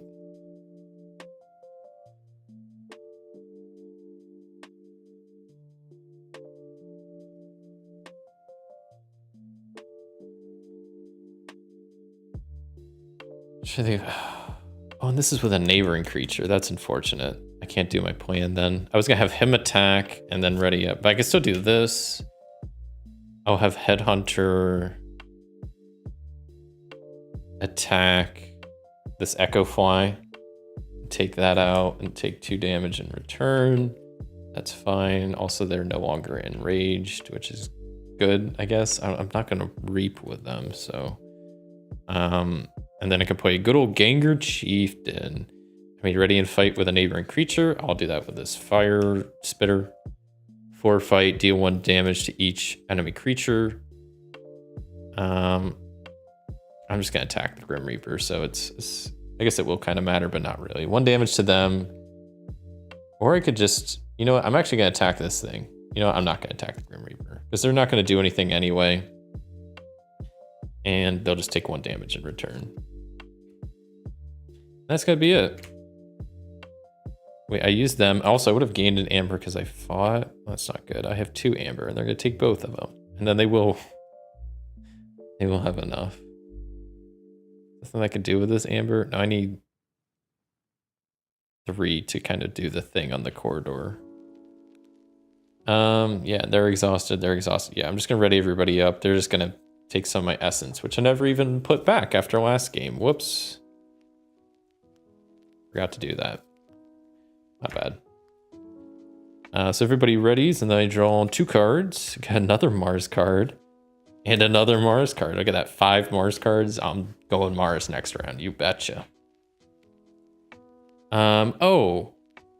I forgot this guy it belongs to all houses, so on my turn I would have just exhausted them to get rid of their stun.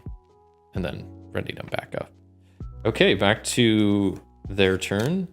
First card they get is Tribute Collector. Next card is Touchstone. And the Grim Reaper is going to... Oh, they would have taken both of these ambers. Then they would reap, and then they would have enough. So 3, 4, 5, 6. They do that and swipe one of my essences away. What a shame. Okay. I guess that's it for their turn. Pretty simple. Draw 2 more cards. Yeah, I guess I'll do a Mars turn, but I don't really know what my plan is.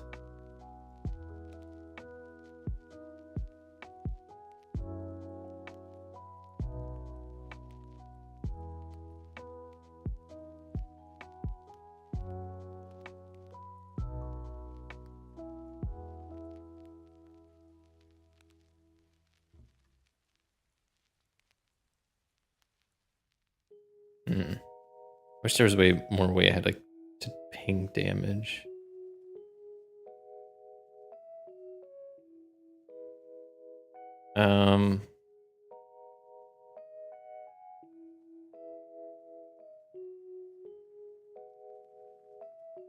Okay. So I forgot this guy is he is a Mars creature anyway, so it doesn't really matter. Yeah, soft landing. I'm gonna play this. I'm calling Mars. This is the next creature or artifact you play this turn. Enters play ready. Pretty nice, right? So I have a couple options. I'm gonna do this guy. You Uxcool Mega Mouth. They interplay ready, and then they have this cool ability. Whenever I fight or reap, I can use a friendly non-Mars creature. So I will use them to fight the Grim Reaper. They will sacrifice themselves to take the Grim Reaper out. Worthy sacrifice, in my opinion. Then I can use a friendly non-Mars creature. So this is where I don't really know what I want to do. I have Fire Spitter go, and I just attack this Tribute Collector, so you can also ping a damage onto him, and Fire Spitter will just take another 1 damage. Tribute Collector goes over here, of course. Still have Tunk. Tunk's gonna go ahead and finish off this touchstone thing. Clearing the board, and he's gonna take, what, 2 damage in return because he has armor. I'm feeling better about this game. I don't want to jinx it yet because I feel like, I mean, the Grandfather Clock card could come at any second, but also more Mars creatures. And I'm gonna even have to start playing some down here. Got too many. That's it.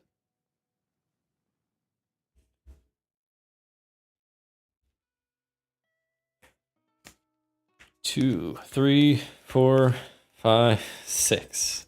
Deck is empty. Ooh, Bouncing Death Quark is in here. That's always a fun card. Phoenix Heart. One nice thing is, like, I'm not also super familiar with the original set, so some cards I might have never seen before and may not remember.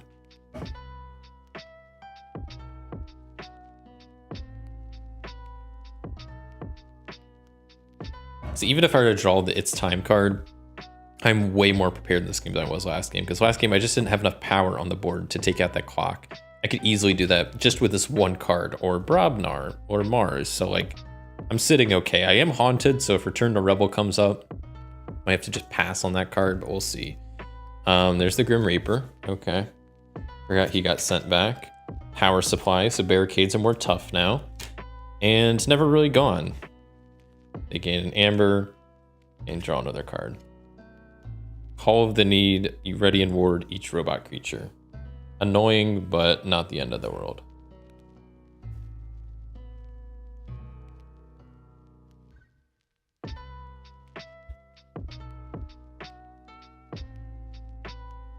So then Grim Reaper goes, reaps, can't use his ability, so that's it.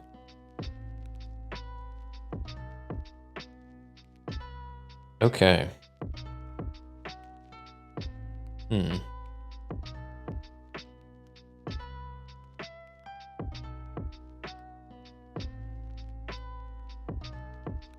I also think Tunk would be fully healed because I think I attacked them before I played Mars creatures, and he has an ability after you play another Mars creature, fully healed them.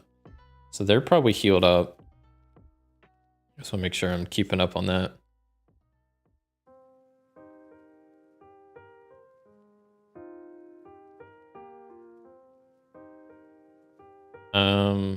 Okay. So I think I'll kind of choose any house. I want to basically do the Towering Bookcase this turn. I'm not sure which house I want to pick.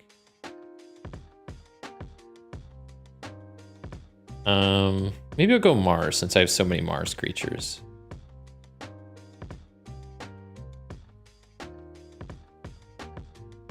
Yeah. I'm gonna go Mars, play this card to get an amber. I'm gonna put it up here.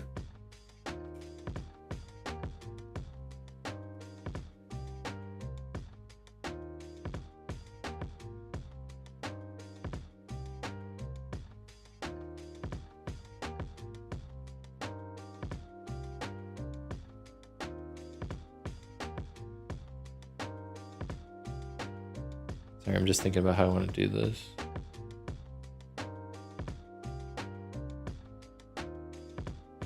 Okay. Because I actually kind of want to use the action on this card. It says, as an action, your opponent loses 1 amber for each other friendly Mars creatures. They would lose 1, 2, 3 amber, which is what they have. Whatever amber control I can get, I'm going to use. But then I also want to do the Towering Bookcase, where I exhaust 2 creatures. Yeah, that is an issue. I guess I'll exhaust both of them.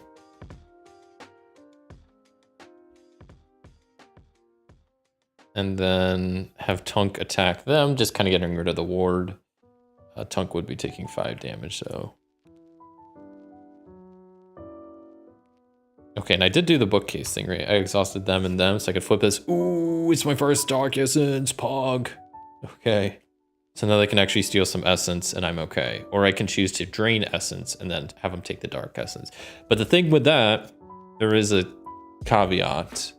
It does say on here, if Grand Stairway or Sealed Odium are in play, Dark Essence cannot be drained. So I do need to get rid of the staircase first, but at least I have a Dark Essence. Though I'm pretty sure I need to like triple check something else.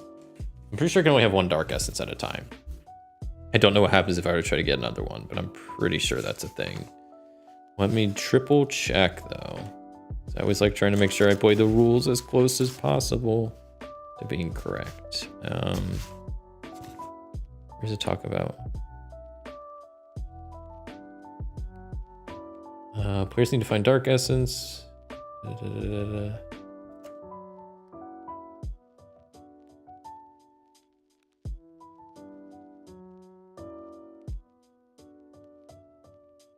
don't know, maybe not. Maybe I made that up. I thought it said you could only have...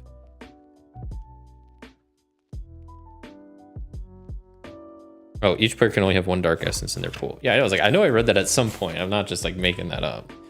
So I can only have 1 Dark Essence at a time, but that's fine. I'm also get rid of both of those Brobnar cards to flip Endless Corridor just so I can have another thing into play. And it's a pile of junk, which I can explore for 3 Amber, which I don't have.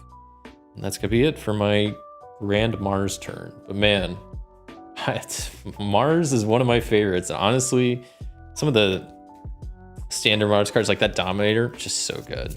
Especially for this scenario, I'm actually able to have a board presence now. It's crazy. I actually have creatures out on the board. So if that Grandfather Clock, like I'm not even worried about that card. I actually kind of want it to show up. So I can get rid of the stairway, get rid of the clock, get rid of that sealed thing, and then start winning. That's the plan. You know, easier said than done, but we'll see how it goes. I drew another Logos card, Barabnar, and another Mars card. Yeah, 1 essence at a time. Yeah. That's okay. You know, I don't think I'll be finding a whole lot more anytime soon. I mean, I hope to, because I only need 1 other essence to win. Because I need just 2 dark essence on it total. But yeah, back to their turn. Let's see what they get. First off, they get the Harvest Skimmer. And next they get the Infiltrator. That comes into play over on my side. I'll place them right there. How's it going there, Board Game Booze, by the way? Hope you're having a good Sunday. And yeah, I'm trying to survive in this mansion. Last round didn't go very good with my Winds of Exchange deck, but with this Call of the Archons OG KeyForge deck, it seems to be doing a lot better. Though I've been playing a little bit differently, actually using the mansion cards this time, which is helpful. So yeah. So then the Grim Reaper is going to go and reap, but its ability is not really going to do much this round for him. 2 more cards for them. I don't know if this readies. That ready at the, because it's under play under my control. So would it just ready on my side? Treachery. Enters play under your control. When does it ready?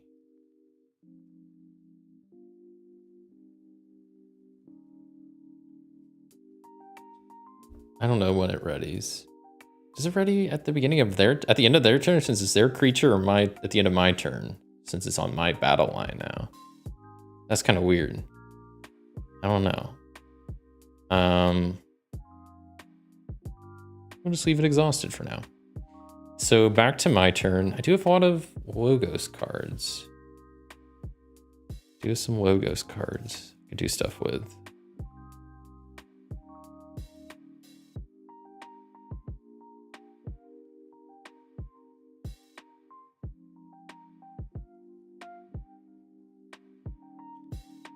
I'm kind of like worried now to start like exploring like this pile of junk, because what if there's more dark essence under that? Like what happens?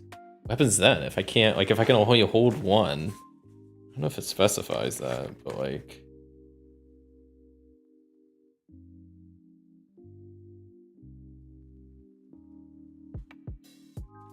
It doesn't really say, at least in the spot. It mentioned the one. Doing great, but got crushed by twice by the adventure the other day.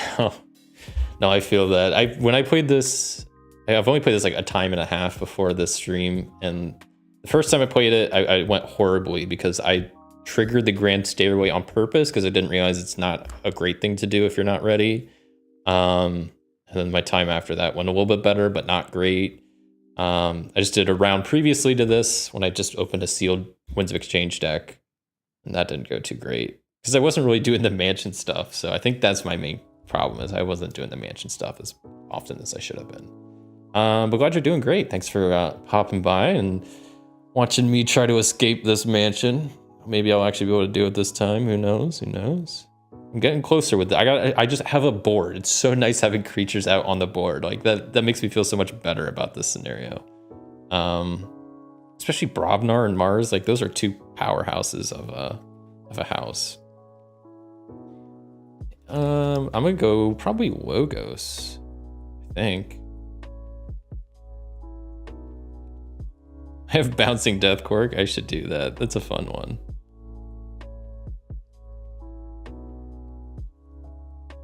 Wait, I could just... if I'm not mistaken, gets ready... A treachery card gets ready on you during your turn. Okay, that's good to know. It makes sense, but I was like, it's their creature, so does it ready on their turn, but it's on my battle line. I kind of assumed it was on my turn. But you know what? It's not going to matter, because I'm going to call Logos as my house. And I have this little card called Bouncing Death Cork, which has a description that reads, destroy an enemy creature and a friendly creature. You may repeat this effect as many times as you like, as long as it's possible to repeat. So I could say destroy the Grim Reaper, and then it could bounce over here and destroy this Infiltrator. That's pretty handy. Because that's a friendly creature to me, right? Treachery, that's let's say it's a friendly creature. It's on my side of the board, right? So I think I could do that, and then I'm just gonna have to keep bouncing around. I'll have it take out maybe this Think Drone, then also bounce over here to take this out. I don't know. That sounds good. Bouncing Death Cork, jeez. That's a really good card. That's only like a uncommon. I like it. They shouldn't like, that's a good name. They should have like, should make a podcast named after that or something. I don't know. All right, I'm supposed to play the Spectral Tunneler. It gains me an Amber. I'm gonna play this Novu Archaeologist, and then I have a Titan Mechanic, which says while Titan Mechanic is on a flank, each key costs -1. It might cost -1. Wait, maybe I don't want to do that. Maybe I don't want to put them on the flank then, because it costs -1. That's bad for me. Okay. See, I was debating Reaping and then looking at this pile of junk, but if it's Dark Essence, I don't know I'm gonna handle that, because I'm supposed to like do stuff. This guy is enraged, so I can't even reap with him, but I can reap with this guy because he's technically he's every house. So reap, gain an Amber. I'm kind of scared to look at this pile of junk, but let's do it. Losing 3 Amber. What's under here? Okay, in here somewhere. Archive the top card of your deck. Oh, that's not too bad. I'll take that. I guess I can kind of look at this. It's a crump. Okay. Oh yeah, I think that just goes out of play then. Right. And then that's it for my Logos turns. That was crazy. Bouncing Death Cork is way too good of a card. 3, 4, 5, 6. I didn't even know there was one in here. So that's the fun part about not reading the deck list, is you just find cards along the way. I have 2 Anchors, man. That's pretty cool. Lots more Mars cards. I'm loving the Mars cards in this deck. Big fan over here. Okay.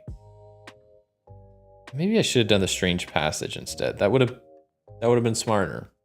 Didn't think about that though. First card for them is the Grim Reaper. Grim Reaper comes back. Mamet, just a creature, and another Infiltrator. Great stuff. So I will put them. I don't want to put them near that guy, so I'll put them over here. And they don't have any creatures that can do stuff, so everybody just readies up. And 2 more cards in their pile.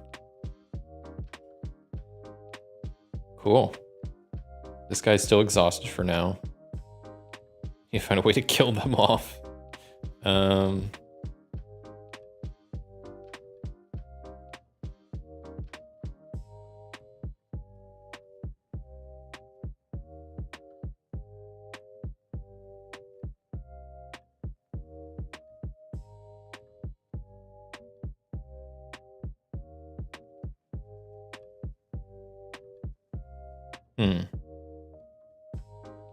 This is gonna be a fun turn. Okay, watch this. So I'm gonna call Brobnar. I'm gonna play Anger, which gains me an Amber, and then I can ready and fight with a creature. I'm gonna ready and fight with this Infiltrator against the Grim Reaper. Infiltrator doesn't take any damage because he has Skirmish, and the Grim Reaper takes 4 damage. All right, well I'm gonna play this card called Punch. Allows me to gain an Amber, deal 3 damage to a creature while the Grim Reaper is dead. Get out of here. Back in the archives with you. And then I have this card called Anger, which I just played. Gains me an Amber, and I can ready and fight with a creature. I'm gonna go with this Infiltrator again, because why not? They take out the Mehmet and are exhausted again. Cool. Using their own creature against them. I like it. And now I still have all my Brobnar creatures chilling. Which first I'm gonna do some exploring in the Strange Passage by spending 3 Amber, flipping that and seeing what's over here, and it's a Derelict Machine. Wow. I can just destroy it. It only takes 4 damage to do so. Well, might as well have Gengar Chieftain go in there, destroy this thing, flip it over. It is in here somewhere. Oh, I didn't check my... Oh, I had a Brobnar card. I should have drew that for my archive. I forgot about my archive. Archive the top card of my deck. It's another Brobnar card. Okay.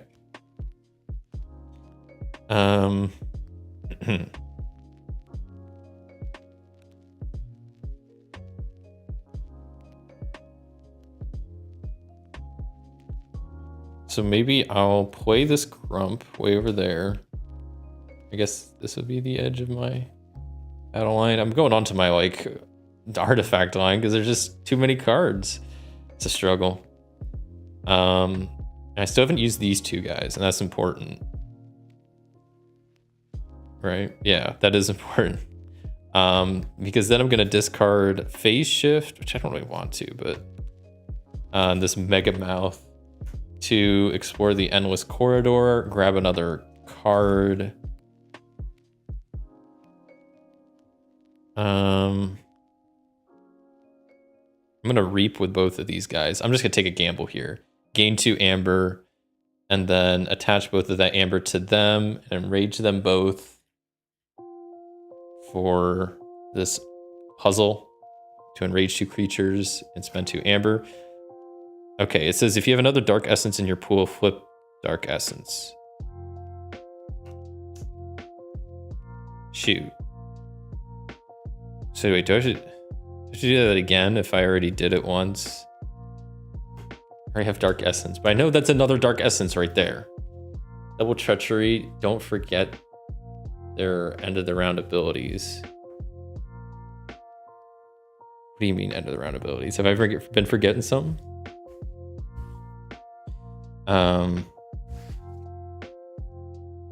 What else? What else? I think that's it for my Brobnar turn. Ready everybody up.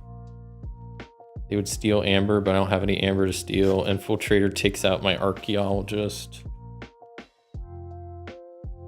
And then I gotta draw back up to 6, 2, 3, 4, 5, 6. Okay. I guess it's back to them, right?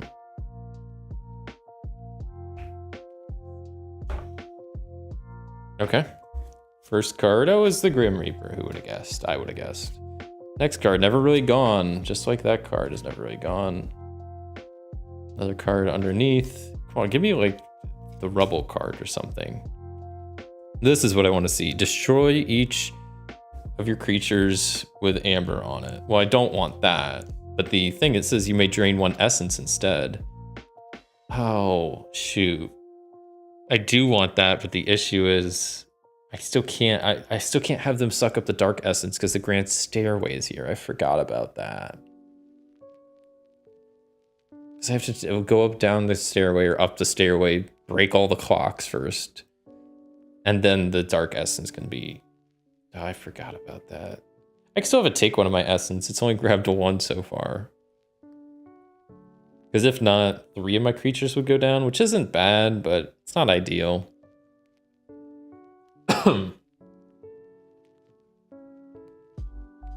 Each of your creatures with amber on it. Yeah, I'll let it take an essence. I don't care. I'm confident that I'll be able to finish this soon, maybe. Who knows? Vrard the Indulgent and a Thought Catcher.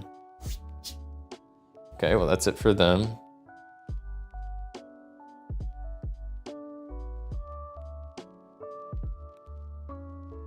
So it's back to me. Figure out what I want to do here.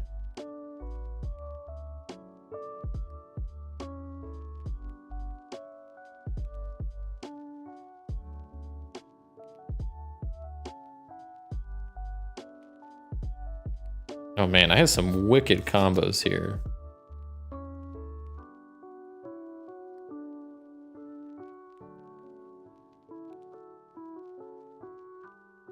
This guy's on one edge. This is the other edge.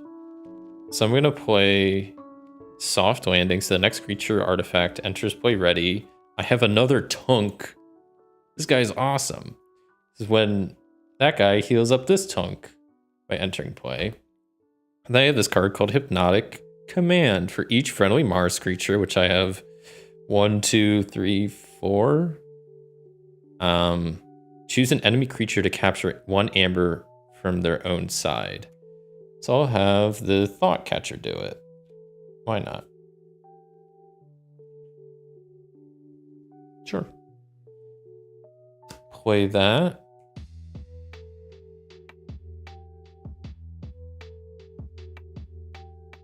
Maybe I should just use the action on that. Whatever. Because I'll get the amber then once I kill it, which is pretty good. These guys entered play ready. Do I want to take out the Grim Reaper? That's my question, which I don't think I do, to be honest.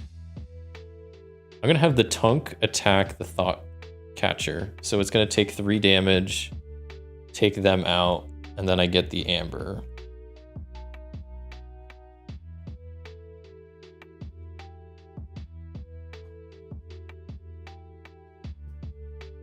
And then with the 3 amber...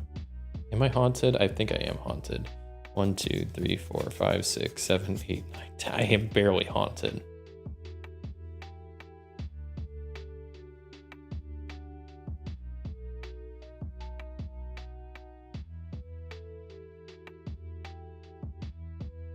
Okay, I'm just making sure I want to do what I'm about to do. So I'm going to do the thing. I'm going to spend 3 amber and flip the Grand Stairway. We are Geist. So I gotta put all the fun cards into play. Sealed Odium, Grandfather Clock, the 2 other ones. And the Grim Reaper, they're already in play, yada yada yada. Okay. But I have a lot of cards in play, which can be helpful.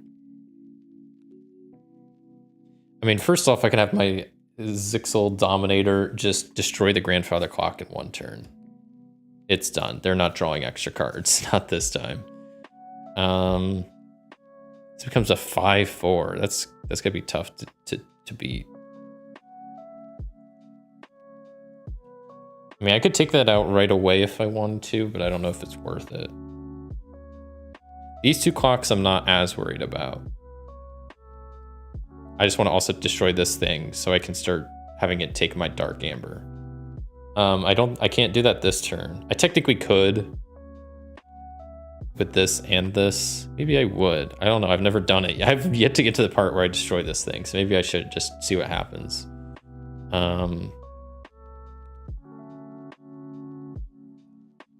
Yeah. It's either do that or I use this, take out like something up there. Yeah, I'll take out this sealed odium thing with these two guys. They both attack it. I'm curious what's on the other side of this. Empathic Malice. Play. Each player destroys a friendly creature and a friendly artifact for each essence in their essence pool. I have none. Okay. So now they can finally start taking the Dark Amber. I think this is good. I know there's another Dark Amber there. But I think for now, that's going to be it for my turn. Does this destroy each? Oh, wait, but this is on the edge, right? So never mind. This is working like inwards. Because at the end of my turn, yeah, this can get destroyed. And this just readies up, readies up. Everybody readies up. And how many cards do I have? 2, 3, 4, 5, 6.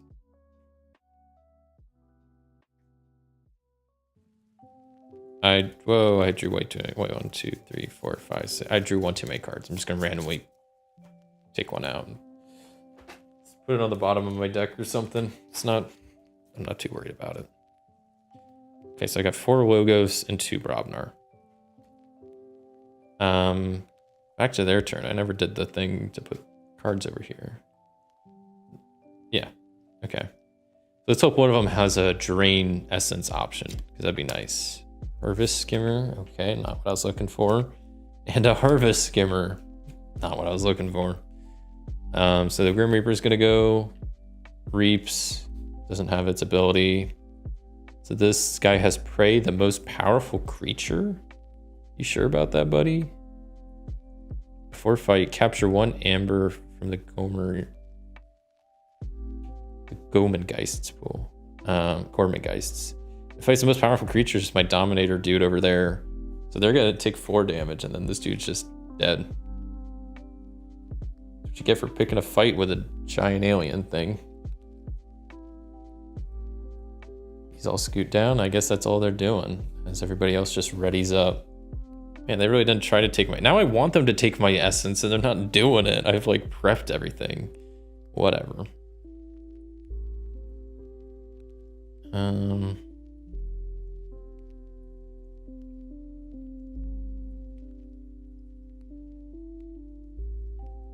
Figure out what I want to do here.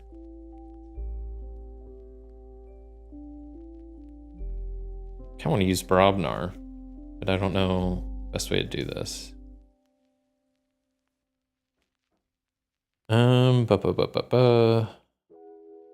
Okay, so I'm gonna start out. Yeah, I think I will go Brobnar just because I have 1, 2, 3, 4 Brobnar out. I'm gonna play Tremor, so I get to stun a creature and each of its neighbors. I don't fully know what my plan is, so I'm gonna stun the Grim Reaper, Timekeeper, and the Harvest Skimmer. Then I will play Sound the Horns, so I get an Amber. Discard cards from my deck until I discard a Brobnar creature. Cannon. No, no, no, no, no. Or I run out of cards. So no Brobnar creatures for me. Dude, I do have this artifact which I could grab. I forgot.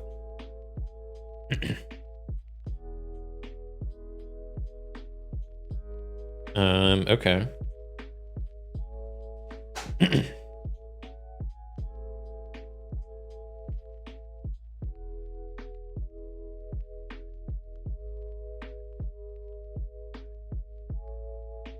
We skip the turn of the flipped clock creature?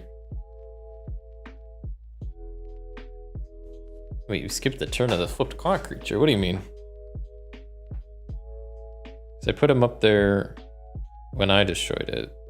Did I not ready him or something? Because he came into play exhausted, didn't he? And then I just stunned him.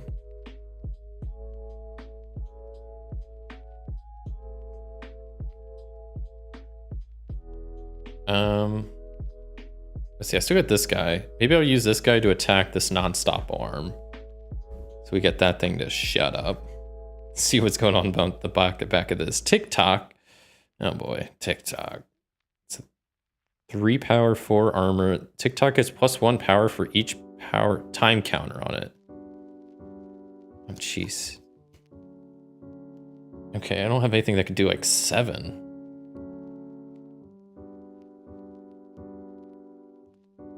But at least Grim Reaper's not elusive anymore.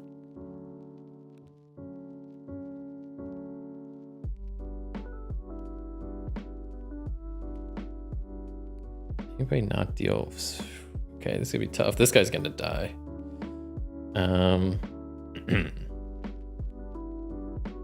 Flipped mansion card.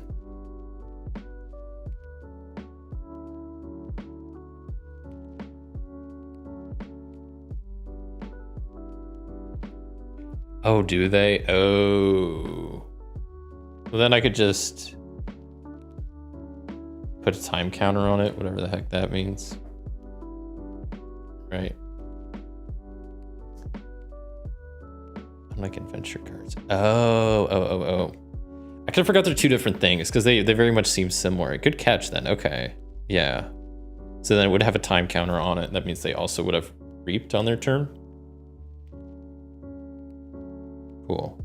Well, maybe I'll try to take them out before their time counters actually matter. Good catch though. Thank you. So I did that. Whoa. Voice crack. Love that.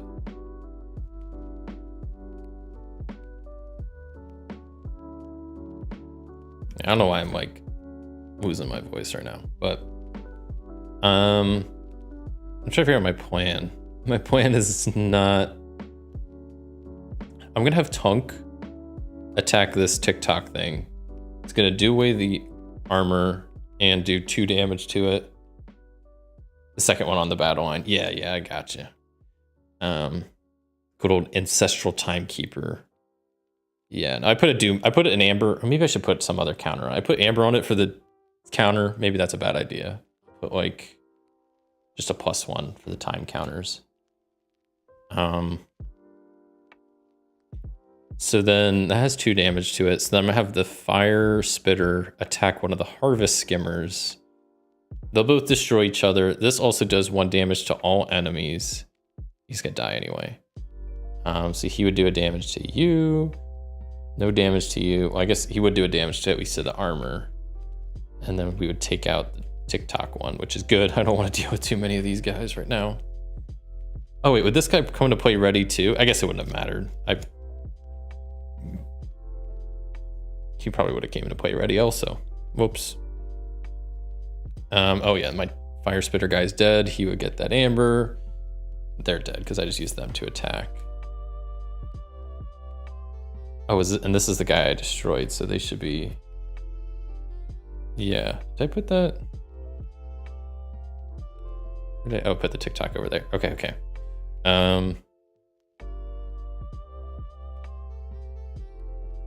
Who else? I could take out the Grim Reaper. This Headhunter's gonna die. That's unfortunate. They have what, 1 damage? That's 9 to take that guy out. He would take out both guys that try to attack him too. You know, luckily everybody's stunned.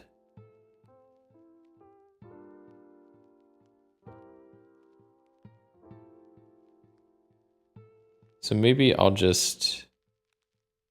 Oh, and I have Gengar Chief up here too. He's gonna die anyway, so I should maybe have him take out something. And 2 of these guys could take out the Ancestral Timekeeper. The other could take out like something else. I don't want to take out the other clock because I guess there's probably gonna be another bad guy on the back of it, which I didn't really expect. I could have like him take out that. He could take out the Grim Reaper.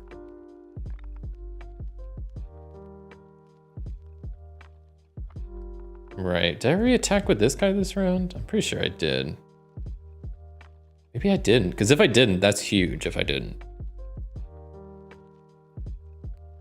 I think I just attacked with Fire Spitter. I stunned, attacked with Fire Spitter, and then I took out the TikTok guy by dealing 6. No, I think I did attack with him. I think that was the first thing I did was attack with him to deal 6. I took out the clock with this guy. Yeah, I'm pretty sure I did. Wait, no, the Fire Spitter would have... I'm sure I remember what did I do? That would deal 5. I need 7.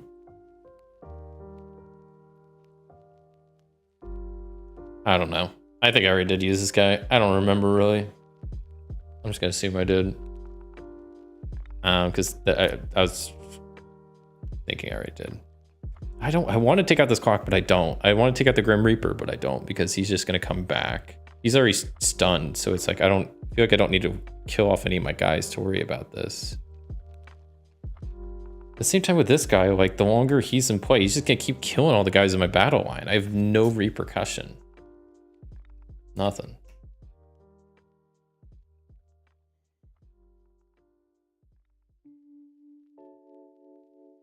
Because I could easily take out all their creatures, but then all my Brobnar guys die.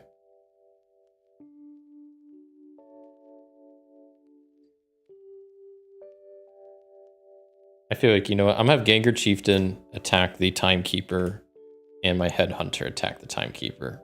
I don't care if it gives them more stuff. I don't care. Place that all over here.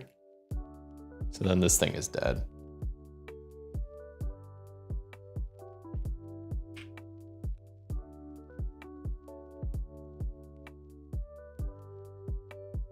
I could have the Grump take out either the Grim Reaper or the Harvest Skimmer. I'll have it take out the Harvest Skimmer. Why not? Because he'll still live. Each enemy creature that is destroyed fighting Grump, the controller loses an Amber. Okay, I'm fine with that. This guy goes away. Grump takes what, 5 damage, right? And that's. Let me figure out my battle line real fast. This will come way down here.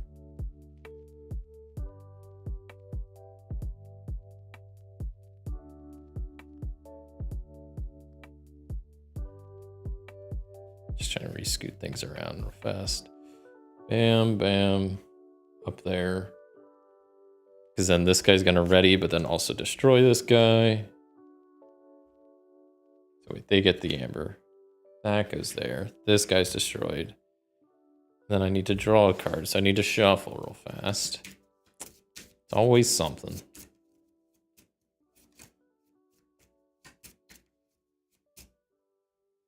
Two, 4, 5, 6. Okay, we got lots of Logos cards. I can just do a crazy Logos turn next round. Okay, back to them.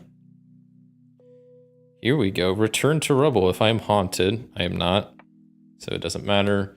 Kind of wish I was, because I wouldn't have mind draining some essence, but whatever. Dark Lamp. Okay. Grim Reaper is stunned, so they're just unstunning themselves. Damage on them. That readies up 2 cards into their archive. I had Amber at the end that they would have stolen, I think, at the end of my last turn. It's back to my turn.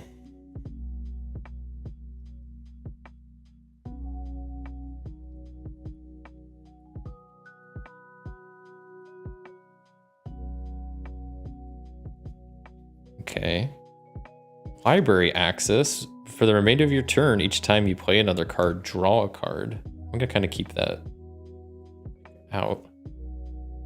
Then I will play, each time you play a card, draw a card. So I will play Wild Wormhole. That gains me an Amber, which means I draw a card. Wild Wormhole says play the top card of your deck. So I play this Mars guy. I'll play him over here, which means I also draw a card because of library access. It's a Brobnar card, okay. Then I'll play, I guess over here, Novu, Archaeologist, and Brain Eater. So I get to draw 2 cards. More Brobnar, okay. And then I'll play Library of Babel, which I get to draw a card. More Brobnar. Well, it's quite the Brobnar hand I have. I guess that's all I can really... I guess this guy is... He does belong to...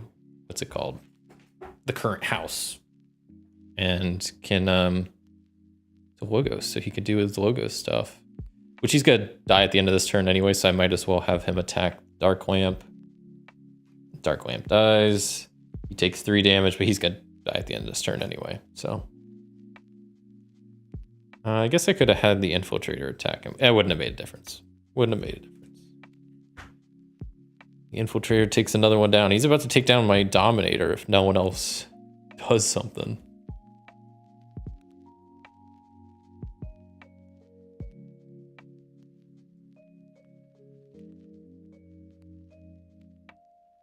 Okay. Back to their turn. I'm feeling a lot better about this game, to say that much. Shadies, okay, and Dark Lamp. I am totally fine with those. Reap goes, the Grim Reaper goes, and then they forge a key. 1, 2, 3, 4, 5, 6. And they're gonna take some amber, but what's this? Oh no, it's Dark Amber getting sucked into your stupid amalgamator machine. Okay, 1 down, 1 to go. I can see the end in sight. I just have to get this puzzle and then have him do that again. I think I can do that. Are they doing anything else? I think that's it. Readying up, 2 more cards. Back to me.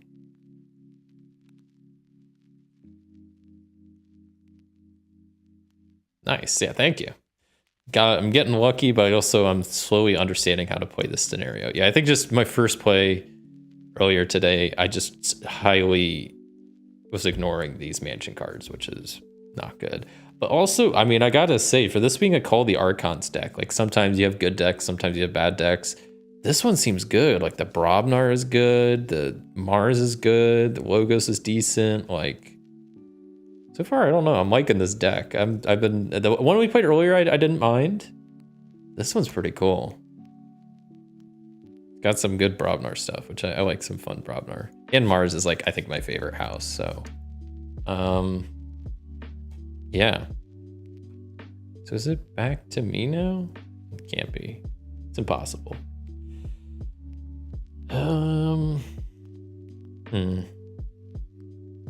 Well, I kind of want... I think I don't want to kill the Grim Reaper just because I kind of want them alive, right?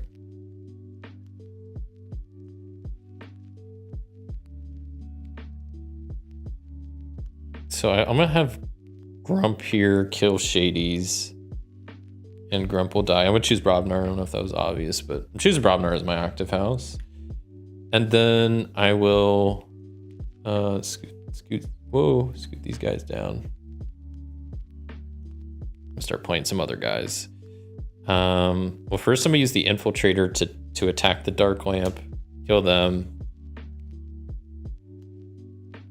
I'm gonna play Punch, which says gains me an amber, deal 3 damage to a creature. I'm dealing it to the gosh dang Infiltrator on my own side. I'm punching them right in the yapper.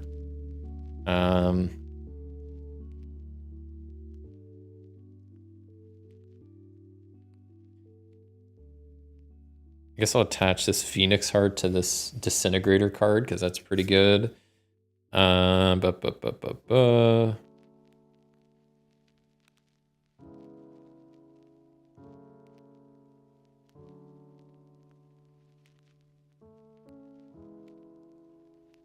both of these Brobnar cards over here, but like...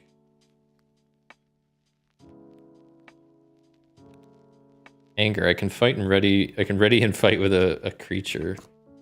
Who do I want to fight with though?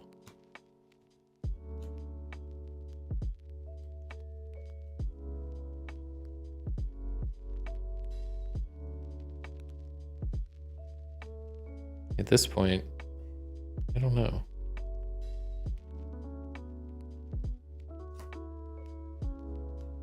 I'm thinking. I don't know if I want to fight with anybody.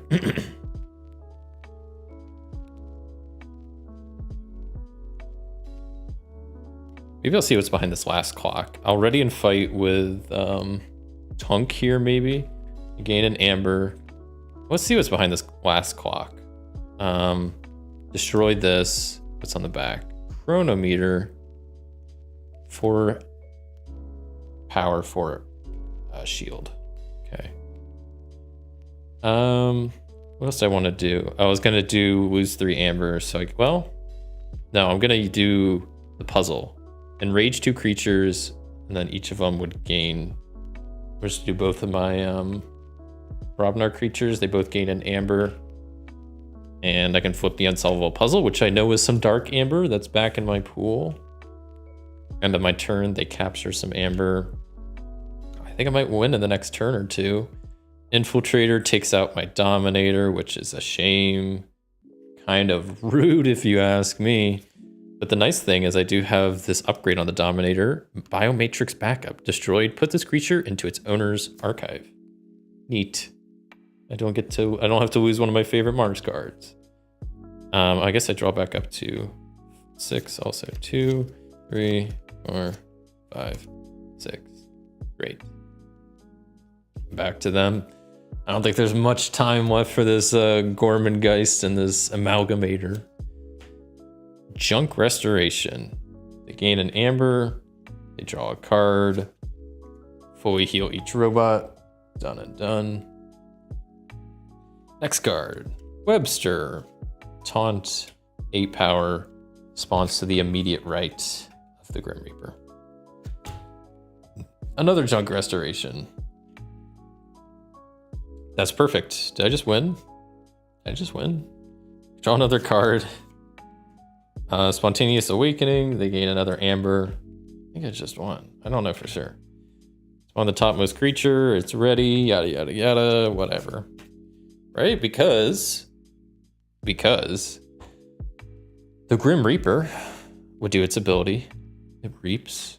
And then the key cost is 6. I don't think I'm modifying it. Let me triple check. No, I don't have anything modifying it. So then it spends 6 to grab more essence.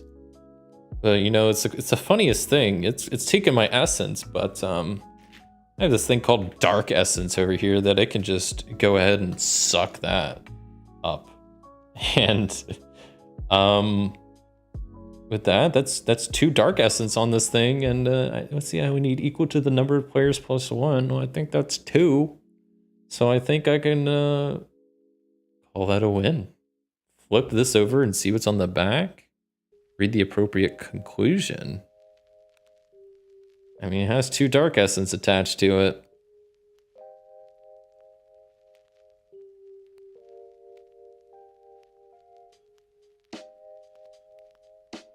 Let's see. Okay, let's read the conclusion. I haven't read this yet. This is my first time. Conclusion 2, the players won. Wait, what's in the back of this card? Does this also have a conclusion? Oh, there's an introduction. I didn't know that. What does it say? Players won. In quotation, it says, "My theory was correct. The Dark Essence overwhelmed the machine. Professor Terito."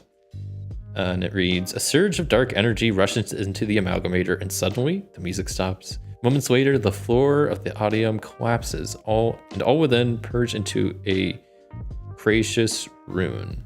The sinister force has been defeated. Those who survived the terrors of the Normangeist mansion are finally free to escape its dark influence and return to the greater realm of the Crucible." Two cards preventing draining? Yes. Yeah. Because the one card is the Grand Stairway, and that's the first card before BR Geist. And then the other card was the Sealed Audium, which I destroyed. So yeah, I think it's a win. Yeah, my first win of this scenario. Oh my goodness, crazy. Congratulations. Thank you. Thank you. This deck was pretty cool, I gotta say. Kind of a fan. Played pretty well. Yeah, did a lot better than the last one, though I also think my strategy was a little bit different this time around. A little bit more thought out and whatnot. Okay. Not too bad. This scenario, I might need a couple more plays to really see where it sits in my ranking. I think tentatively right now, Key is still probably my favorite, but I think this ranks above the Abyssal Conspiracy. Abyssal Conspiracy is fine. At times I think it's too easy, maybe. This one seemed too hard until I think I now finally have an idea of how to actually beat it.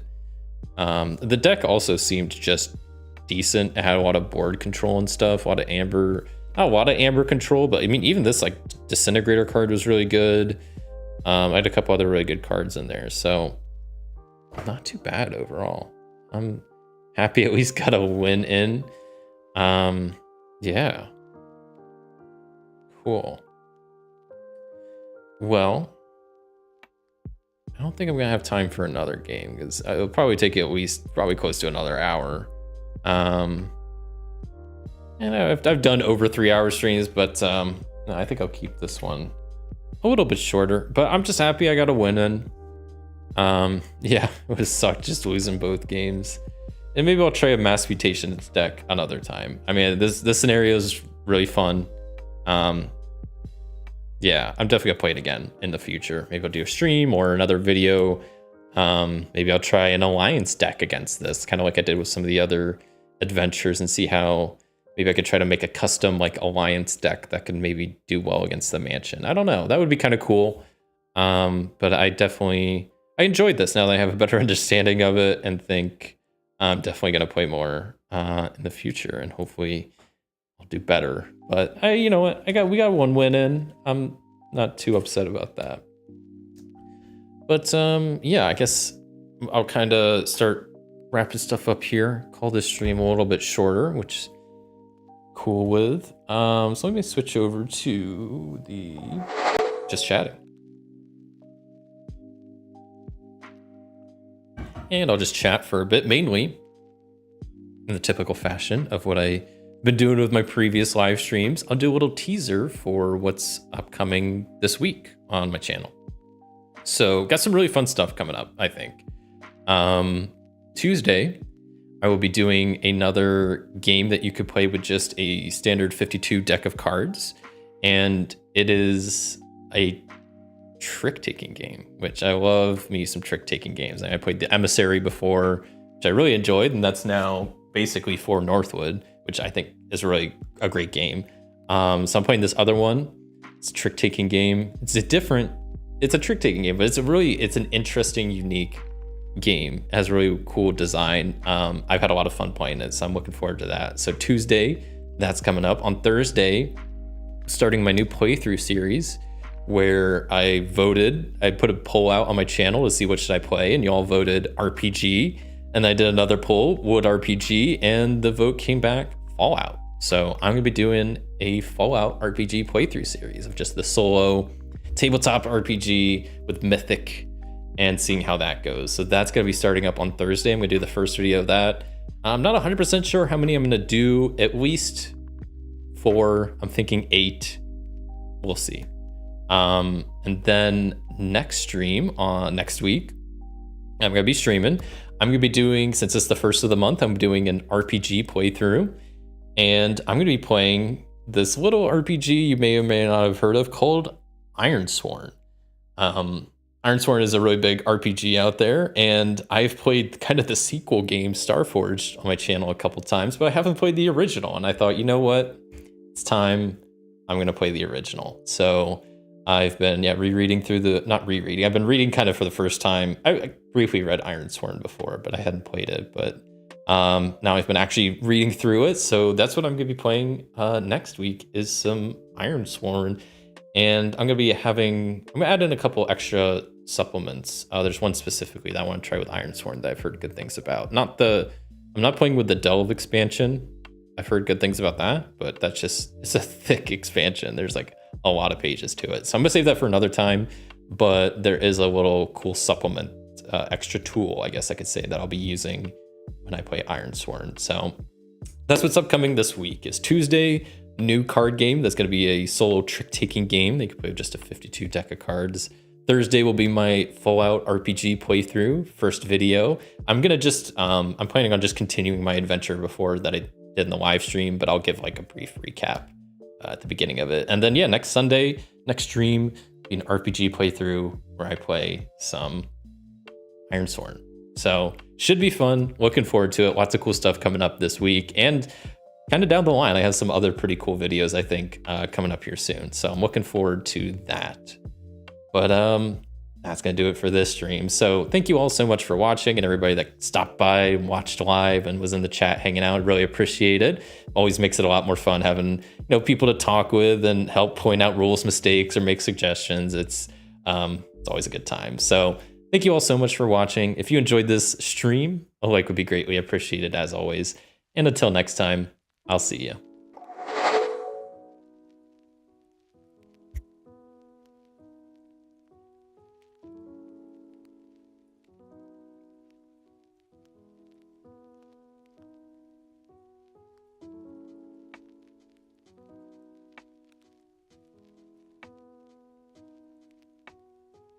Bye, everybody. Have a good rest of your Sunday, or maybe it's not Sunday, time zones are a thing, or maybe you're watching this in the future. But yeah, have a good one.